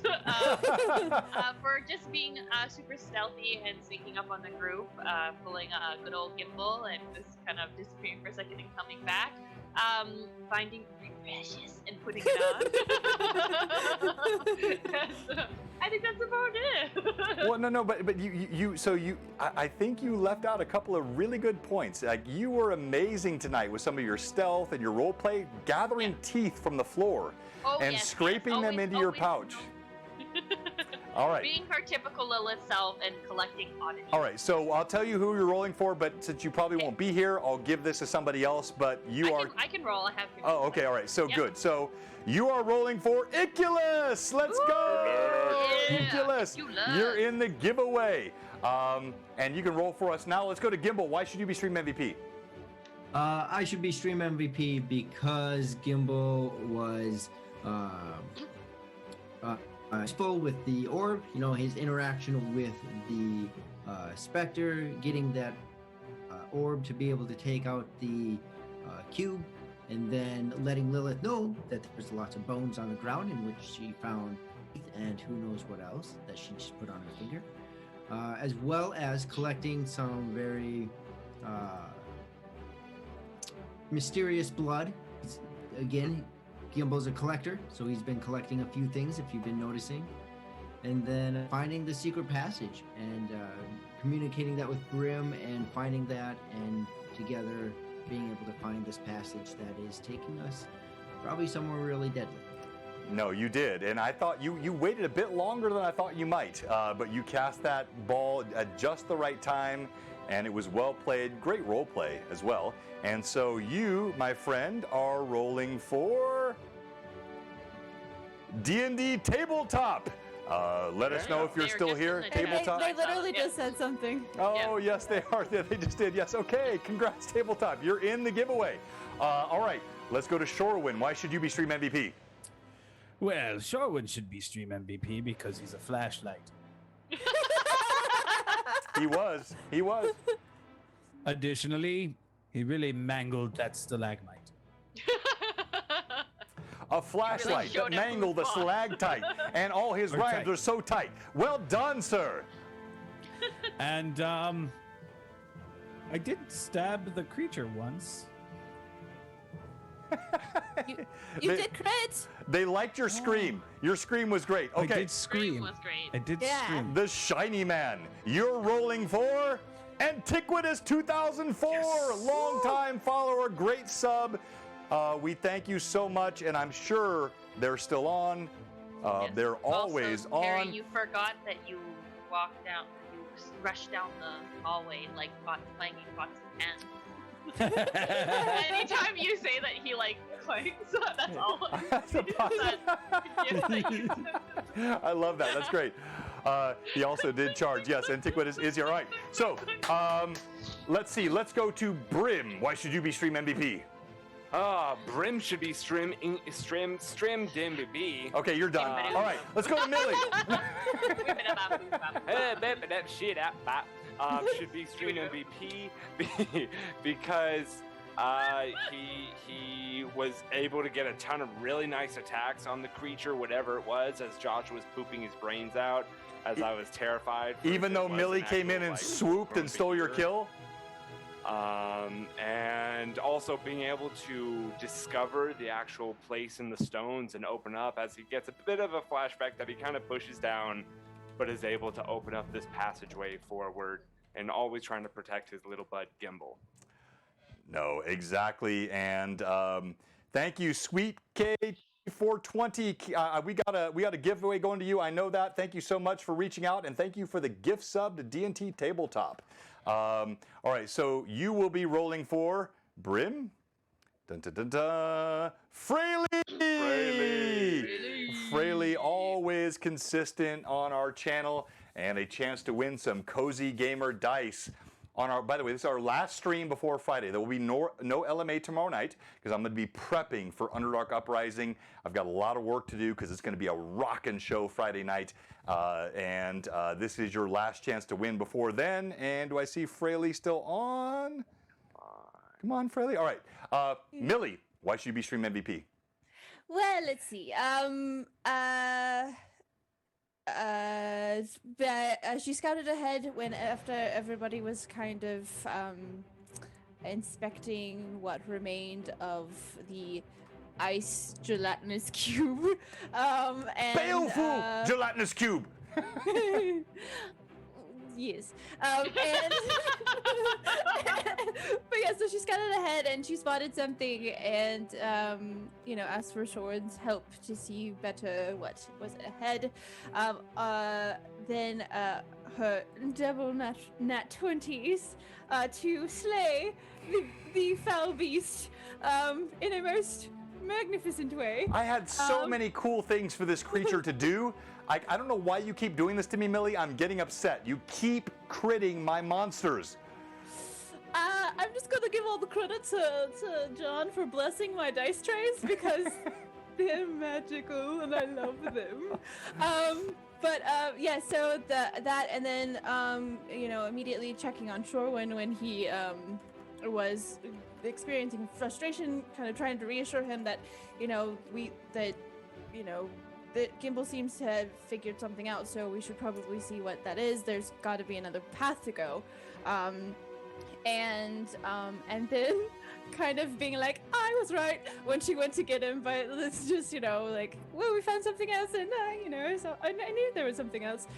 So yeah, all of that is why Millie should be stream MVP. Well said. All right, so the vote will be up, and you will be rolling for Roger. Let's go! Congrats. He's going to be playing with us on Friday night for Underdark Uprising.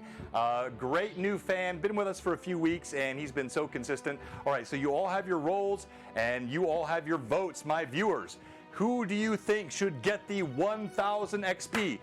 So Lilith already rolled, and let's go to Gimbal. No, I didn't roll yet. Oh, I'm sorry. I thought you did. Go ahead. No, I'm rolling for Iculus. How about a 16? Strong roll. Strong roll. That's a good one. That is. Gimbal. D&D Tabletop, are they a sub? They are. They are, because Sweet KT gifted them a sub. Yeah. Yep, Okay. they just are. So first one is a 14, second one 8, so 14. All right, so we still have Vivi's in the lead. Shorewin. Antiquitous. First roll is a terrible roll. It's a 4. But the second roll is an 18. Ooh, Oh, you poof. that ties. That ties. Okay. All right, so we'll come back to that in a second. Let's go to Marshmallow. Hey, Marshmallow has Marshmallow. Fraley 17. First roll is an 18 as well. Oh, we got a triple roll off tonight. Second roll is a 12, so 18. Okay, so we got 3 18s. Roll. It's on you, Millie. All right, I'm rolling for Roger. Here we go, nat 20. I'm sorry, Johnny. It's 2 15s. Okay. Ooh. All right. So we have 3 18s. We're going to start with you again, Lilith. Oh, I had a 16. One die this time. No, she I had had a a 16. Oh, you had a I 16. I'm sorry. Sorry, so you're done. All right. So let's go to Shorewin. I'm pulling out the big guns. I just the want to ducky show one? off the D20. It's a metal, beautiful piece. Metal. Here we go. Come on. Ooh. Just one die. Okay, let's see what you do. I got a 5. Five. I'm using my first ever set of dice that I got in D&D. What? Aw. I What? use them Natty every 1. single time. Natty 1. That is a 15. Oh, that's Oh, yeah. Yep, Fraley. Let's go, Fraley 17. Congratulations. You are the winner of these Cozy Gamer dice in this beautiful metallic dice bag. And we have more to give away. Friday night's going to be amazing. We've got so much to give away Friday night. Jay, Lord Gasumba, has all kinds of stuff from our sponsors. I have some special giveaways I'm doing as well for St. Jude's, and we would love to have all of you with us. Thank you, everyone, for joining us tonight. Finish voting for Stream MVP. It's up now, and it's so close. It's it's 9-7. And Oh, it's Gimbal. Gimbal! Yay!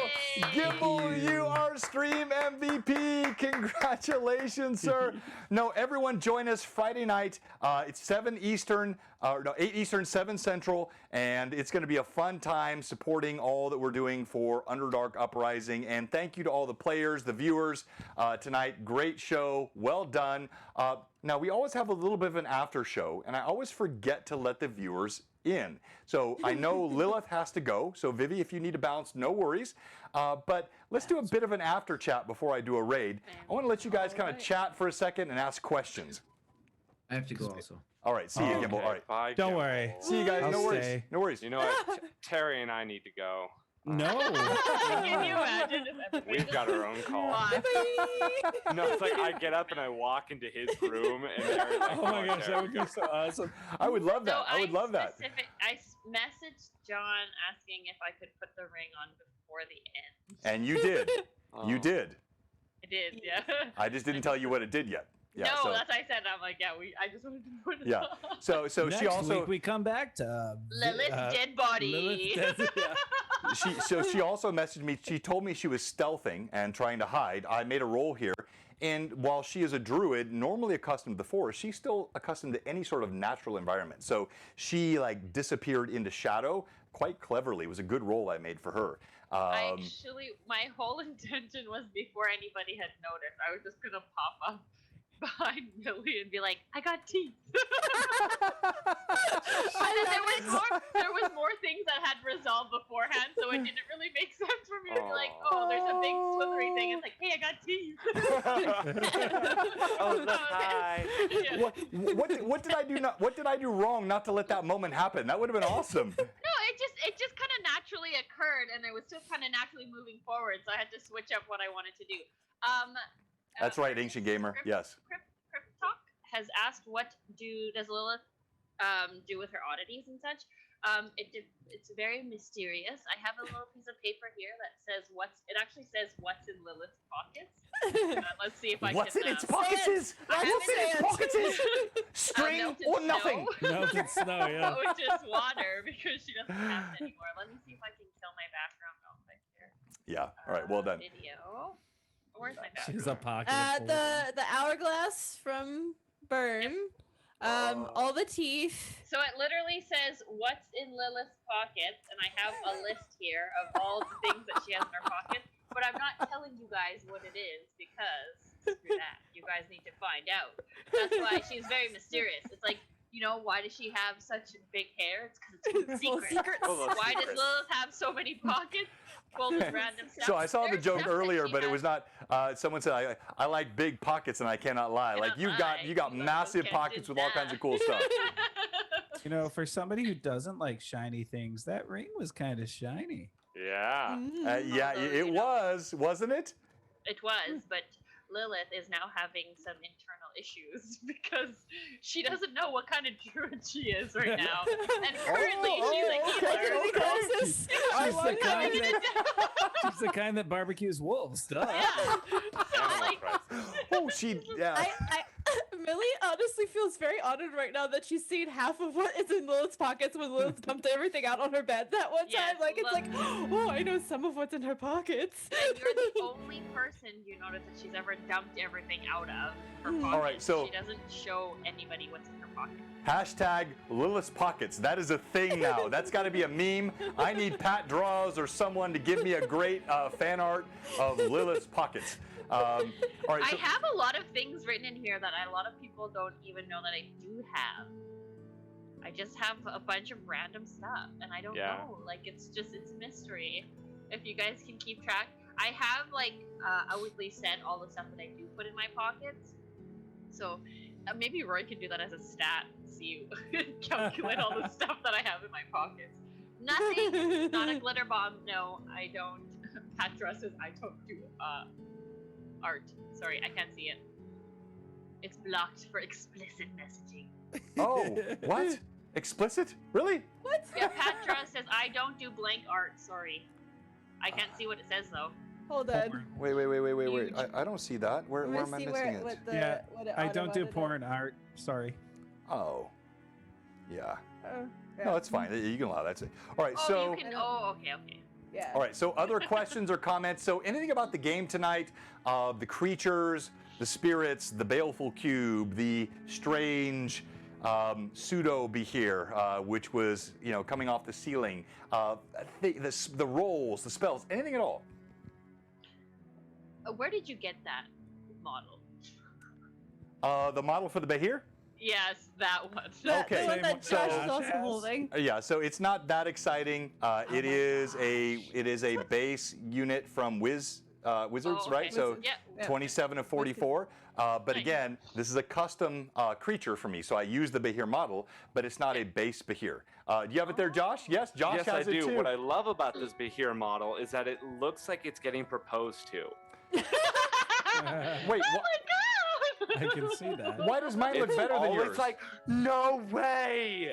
Mine looks better than yours. Yours is dull and gray. Randall. Mine is brilliant and blue. Purple. Randall. Randall from Monsters Inc. That's Yeah, I not what love it it. is. Yeah. Okay, Randall. other comments or questions before we shut off tonight? I just like the after chat with the players. I know we have such fun time when we do this. So anything at all you'd like to know? Go ahead, Josh. Yes. What type of Behir was it? Was it like a child Behir, or was it, or did you just like scale it down? All the puns intended. Oh, So no, can't tell us that.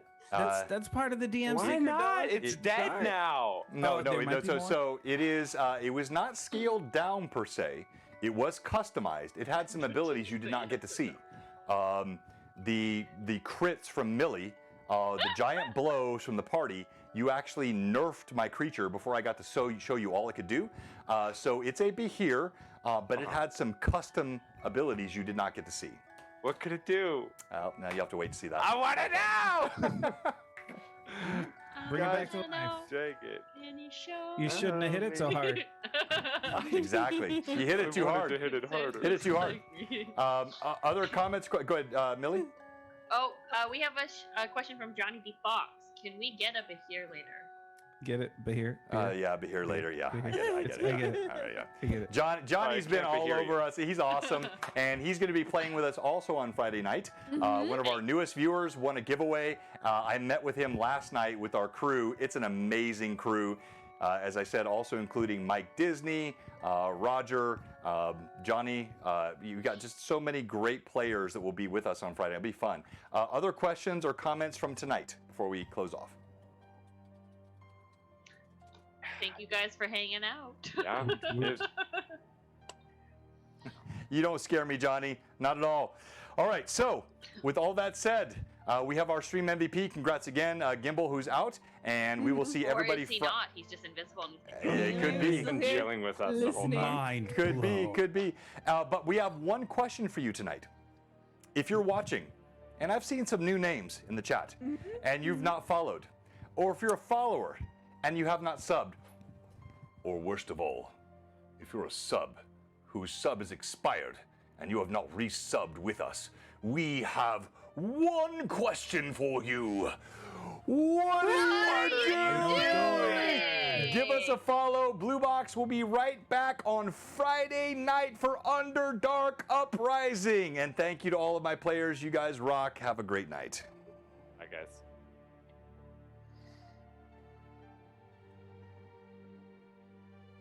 Be here, be square. So I funny saw- story. I saw- Square. Go Thank you, So Rod. funny Yes, it story. was fun. When we rolled 2 nat 20s, we're You're supposed still to add live on 20 audio, by the way. I haven't killed it yet, so just so you know. Okay.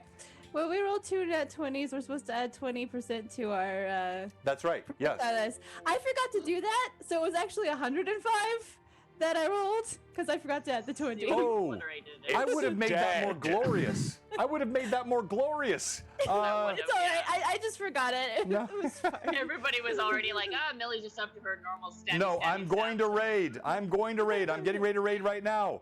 All of you, back off. Just back off. The only time Brim has killed something first was 3 trees. I know, like Brim. Oh, you killed him you- so hard. you Tom. get- Killed him hard. So hard. Okay, so just quickly, because you were talking about how your Behir looks like it's proposing. Fraley says, did it say yes or no? That's the real question. And then Sugarpunk says that's neither here nor there. And I thought that was amazing. Very good. That's a Yeah. bad I just want joke. to point that out. I'm sorry, anybody that left. You're missing all this fun stuff, but yes, it's neither be here nor there. That is neither here nor there. Okay, I gotta go. All right, see ya.